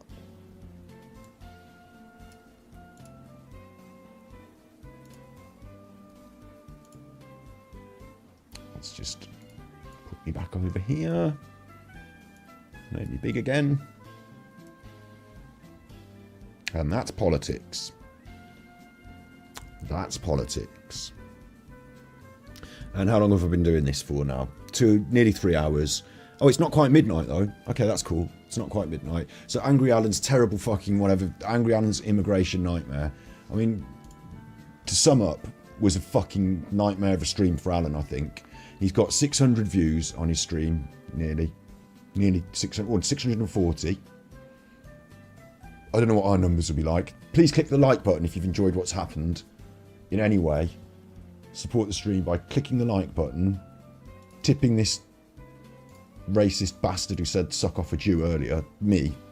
Tip me for saying go and suck off a Jew and have sex with Greta Thunberg. We talked about this the other day on stream. I reckon, and people are going to get cross. How dare he? How dare you? How dare you? You've stolen my future. You've stolen my future. How dare you, Donald Trump? You've stolen my childhood. Replaced it, destroyed my dreams, replaced it with your dirty perversions. Listen, I think Greta Thunberg would be a right goer. Have you seen her? I've said this once on stream before. Have you seen her getting arrested by those Germans? Have you seen that one? You don't do this by mistake. Greta Thunberg arrested Germany. Look, check this out. Look at this picture. Look at this. You don't do this by mistake, look. Look at her. I'm telling you, I bet she's a right goer. Listen, you don't do this by mistake. Here she is. I want you to see the look on her face. Arrested, look. Being carried off into the back of the van by these German soldiers. Sorry, police or whatever they are. Look at her face. Somebody's happy about herself. Somebody's looking forward to the interrogation.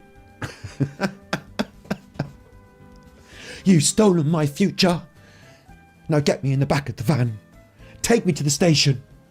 I demand to be interrogated. I couldn't be happier. Swish, and then swoosh. Lisa Strasberg sent tippies. We are waiting for Scotty Hottie to enter himself as a chuffer the same size. Big up NON Eggy Battery Boy XX. Super chuffer owes 3 hugs. Thank you. Thank you. Greta Thunberg's a goer, isn't she? I'm not saying anything bad. She's a grown-up now. I'm not the one being carried off by the police into the interrogation room. All happy and smug. That's Greta Thunberg for you. And yeah, as a little treat to finish. You know, we like to finish on something nice, don't we? So as a little treat, let's move away from Armchair Detective and onto another one of my favourite lolcows. Because Alan is a lolcow. Bob Hickman. A lolcow is someone who's an idiot on the internet and we laugh at them and they do more things and laugh at them. And you can milk them for laughs and they get eggy and rant and stuff like that. Alan's a lolcow. Bob's not such the ranty kind of lolcow. But Bob is a lolcow. And we've been watching Bob's videos. He's not uploaded a new video recently, but he has uploaded a couple of new shorts. He's not got new shorts. He's uploaded new shorts. So let's go through a few of Bob's latest editions. God entered into my body like a body my same size, like me floating into you, floating into me. It's August 13th, 2023, it's Sunday. I'm going to the downtown library, and I'll be there for about 4 hours. And it'll be God entered into my body like a body my same size, like me floating into you, floating into me. It's August 13th, 2023, it's Sunday. I'm going to the downtown library, and I'll be there for about 4 hours. And it'll be God entered into my body like a body my same size, like me floating into you, floating into me. It's August 13th, 2023, it's Sunday.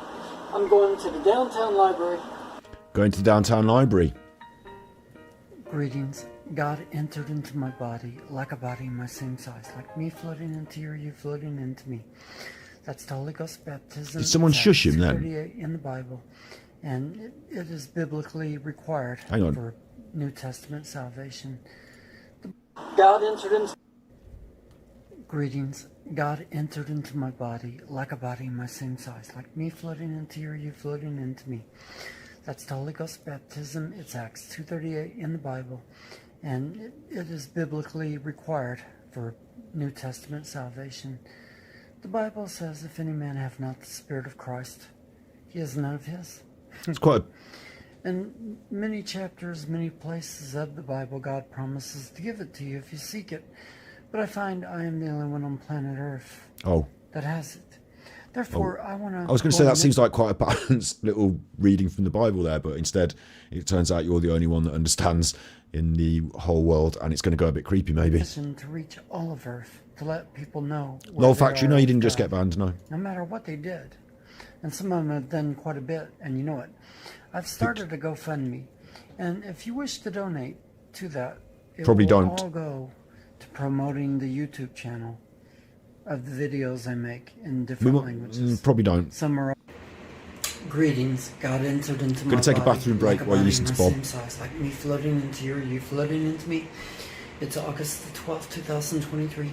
The Lord told me one powerful song, one good song, is all you need to catapult yourself into fame and popularity and money and that kind of life, if it's what you want. I am going to try to write that song. I don't have a voice that anybody really wants to listen to, but maybe I can sing it if I create it. Greetings. God entered into my body like a body my same size, like me floating into you floating into me. It's August the 12th, 2023. The Lord told me one powerful song, one good song, is all you need to catapult yourself into fame and popularity and money and that kind of life. Have you tried Barry White, Bob? God entered into my body like a body... Now this one's called God Makes Me Erect or Stops Me From Coming That Way When He Feels Like It. So, hang on. This one's called God Makes Me Erect or Stops Me From Becoming That Way. Oh, okay. Becoming that... Oh, so wait. God makes me erect or stops me from becoming that way when He feels like it. My same size, like me floating into you. He's doing the move. It is August the 12th, 2023. Big ups, Helen. Helen sent tippies. In paying you now not to put us through this. ISNT Alan enough to deal with. We're just going to finish with a couple Super of these. Chuffer owes 3 hugs. On the old Nutter Watch. I mean, this is to me, Alan is in the same ballpark as this man. Bear in mind, this man has also said that he was in the toilets looking for children on a mission to try and have sex, wasn't he? So, to me, Alan's in the same ballpark as this man. Saturday. Did you know that God has the ability to make me become erect whenever He wants? And He also has the ability to prevent me from becoming that way. So I've got days where I stay that way the entire day. And I see the Lord in visions laughing at me. He's got days where he has an erection the entire day. What?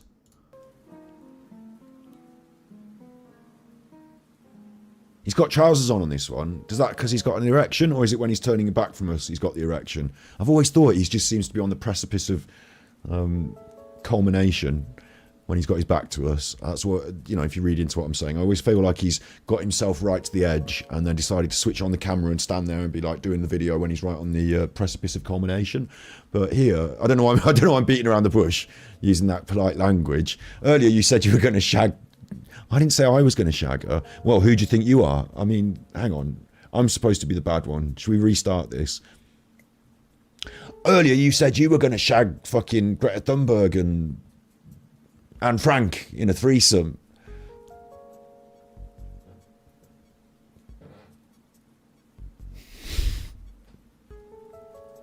Teasing me. And also showing me former girlfriends in visions. And the Lord appearing and saying, look at them, they're having fun. They're committing sin. And look what I'm doing to you, and you're living holy and for me. God is showing you visions of your former girlfriends fornicating. That sounds like a mental illness. I don't think God does that. I don't remember any prophecies in the Bible where Moses had to look at fucking pictures of his ex-wife shagging someone. That wasn't happening. And I can have a beautiful woman laid in front of me, and God can stop me from becoming that way. Oh, thank God for that. Thank God for that. I mean, actually, thank God. Listen to me. Thank God for that. The idea that Bob has been trying to fornicate himself and has failed to be able to muster up the courage, that actually, that seems like a positive to me. Why am I going over here? I thought I might have clippers on the floor. I do have clippers on the floor, little munchers. I've got little munchers. Little clippers on the floor. How's that got tangled on there? Oh no. That's bad. Right, I've got the little munchers anyway. Oosh. Yeah, the idea that Bob has been hovering over a potential victim and unable to complete the act, that's actually better in a way, isn't it? It's better than him having an erection the entire day. Visions teasing me and saying, I will keep you single and make you die alone. God entered into my body like a body my same size like me. God entered into my body like a body my same size. So this one is titled, get this, Bob Hickman for hire. I will do odd jobs, massage you, drive you around, etc. Now, I don't live in Illinois, in America, but part of me wonders how much Bob wants as a day rate. Because if I did live in America, could you imagine if I did I heard about in China and other places, I heard about them doing this thing called the 998 or something, where they work 9 hours a day for 9 days a week or some shit like that. I can't remember what it was. It's like they work extraordinarily hard. And I thought I could do a subathon and I could try and stay on stream for the hours that the hardest working people in the hardest working economies have to do. And like, you know, it'd be difficult and it'd be hard work, but then that's a subathon, isn't it? And you like have, you know, you make an event out of it and try and get as many subs as you can during the subathon.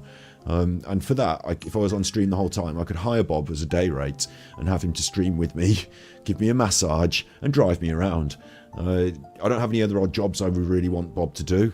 Like maybe you could potter around in the garden a bit, but if you could think of any other odd jobs that you would like to, like if you're looking to hire someone to do odd jobs, look no further than Bob Hickman, who has advertised himself whilst half naked in his basement. It feels this is like the worst. Is this an advert for your services, Bob? What's happening? Me flooding into you, flooding into me.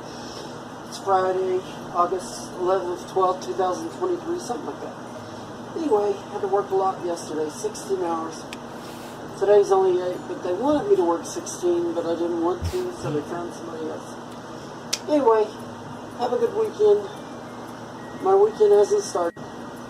God entered into my body like a body my same size, like me flooding into you, flooding into me. It's Friday, August 11th, 12th, 2023, something like that. Anyway, had to work a lot yesterday, 16 hours. Today's only 8, but they wanted me to work 16 hours.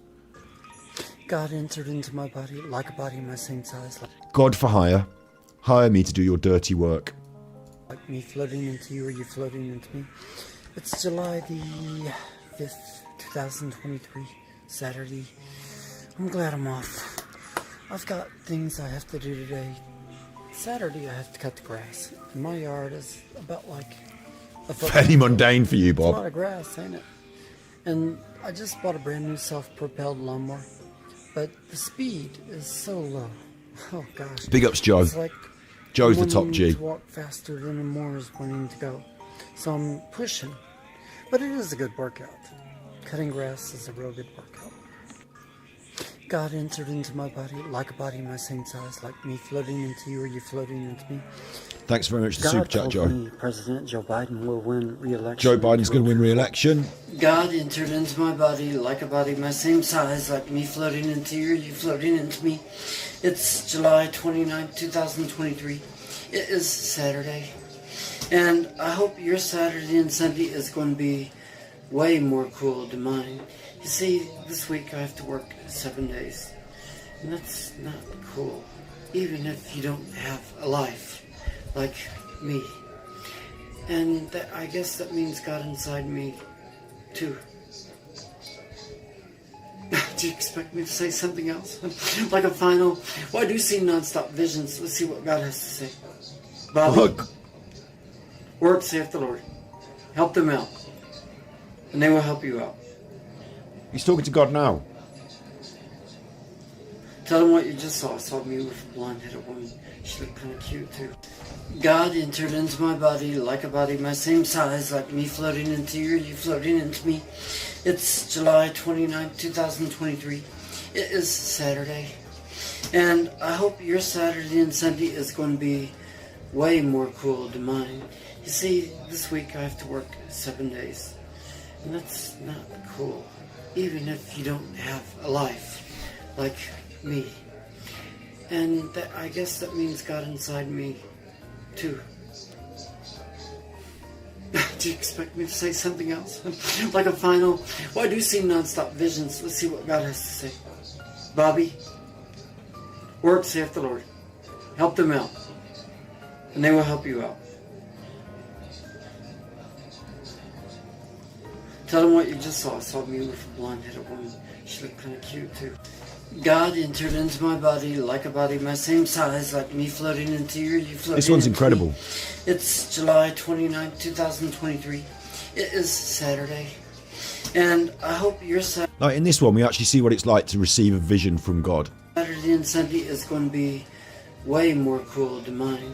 You see, this week I have to work 7 days, and that's not cool, even if you don't have He's in the kitchen in this one as well. a life like me. He doesn't have a life. And I guess that means God inside me, too. And that means God inside me too. Do you expect me to say something else? Like a final, well, I do see... And he says, do you expect me to say something else? Well, I do see these constant visions from God, so let's see what God has to say. Now, check this out. This is Bob, right? This is classic. This is Bob receiving visions from God and recording the process. And you can, like this doesn't seem... To me, it doesn't seem quite right, but let's just see. Non-stop visions. Let's see what God has to say. Bobby? Oh, Bobby. And look, he's listening to him right now. Joe Watson. Derek Chisora, please retire for the love of God. Derek Chisora is not retiring because the Saudis are going to pay him. Expect to see him on the bill of the next event, whatever the Saudis do. They seem to like him.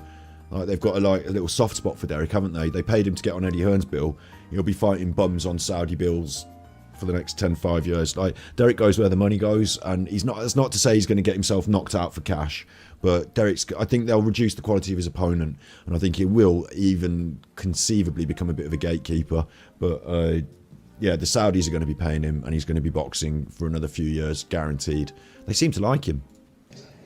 Work, saith the Lord. Work, saith the Lord. So Bobby's received this message. Work, saith the Lord. Help them out.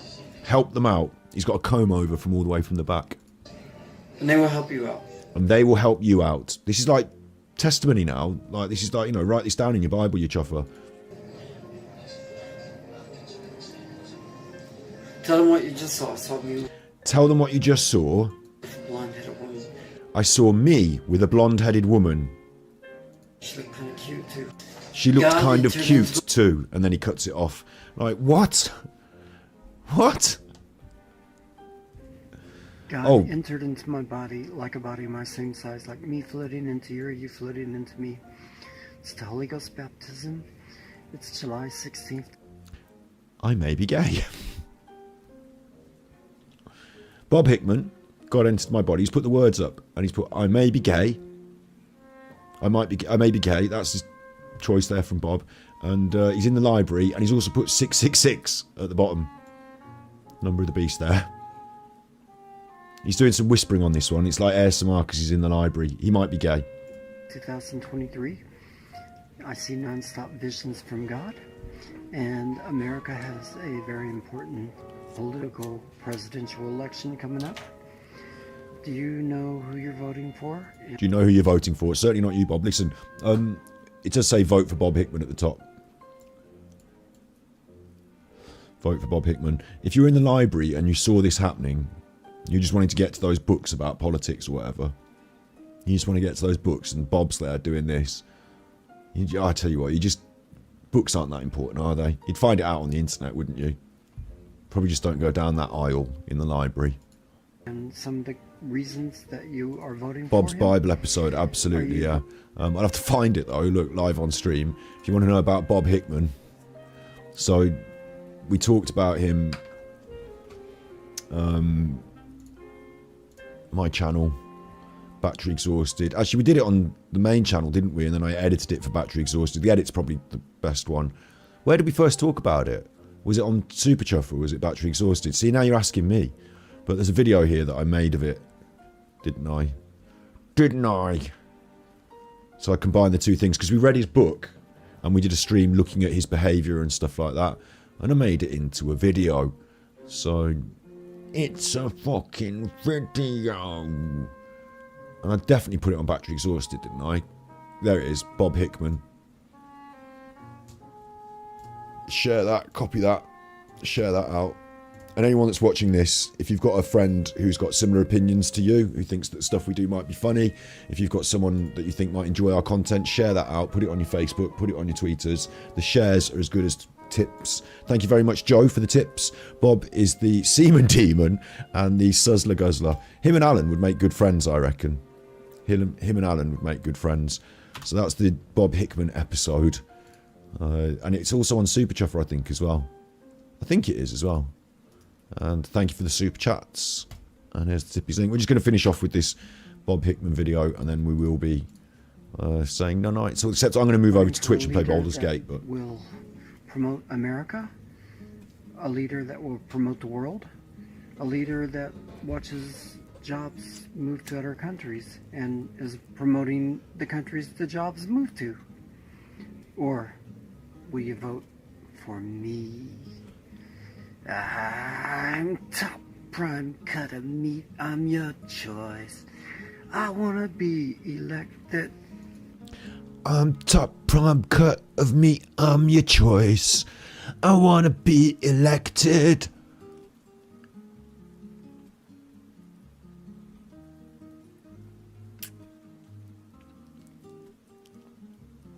Fruity Bob. Obviously, we're not going to vote for Bob, are we? Greetings. God entered into my body like a body my same size like me float. God entered into my body like a body my same size like me. Dios entró en mi cuerpo como en cuerpo mi mismo hermano. El bautismo de Espíritu Santo. Dios es en mi cuerpo. No bautismo de Espíritu Santo. No salvación. Gracias, South America. Dios entró en mi cuerpo como en cuerpo mi mismo hermano. El bautismo de Espíritu Santo. Dios es en mi cuerpo. No bautismo de Espíritu Santo. No salvación. Gracias, South America. Dios entró en mi cuerpo como en cuerpo mi mismo hermano. El bautismo de Espíritu Santo. Dios es en mi cuerpo. No bautismo de Espíritu Santo. No Dios entró en mi cuerpo como en cuerpo mi mismo hermano. El bautismo de Espíritu Santo. Dios es en mi cuerpo. No bautismo de Espíritu Santo. No salvación.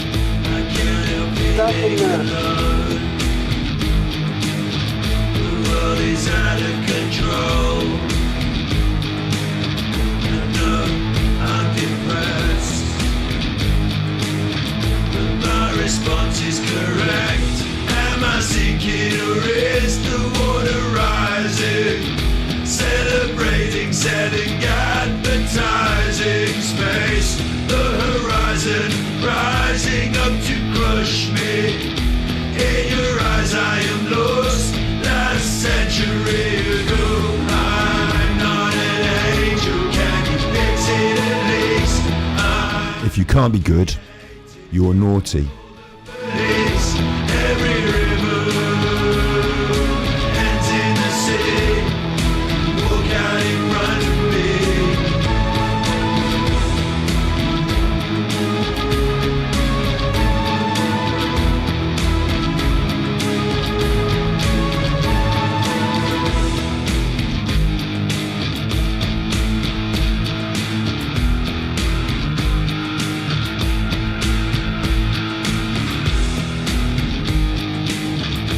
Days I feel I connect. I'm in it up to my neck. Race away to the door. I knew I felt this before. Am I sinking or is the water rising? Celebrating, selling, advertising space. The horizon rising up to crush me. In your eyes I am lost. Last century ago. Baldur's Gate on Twitch in a minute. Angel, can you fix it at least? I'm not creative. Can you call the police? Every river ends in the sea. Walk out in front of me. Fuck the Armchair Detective. fuck the Armchair Detective.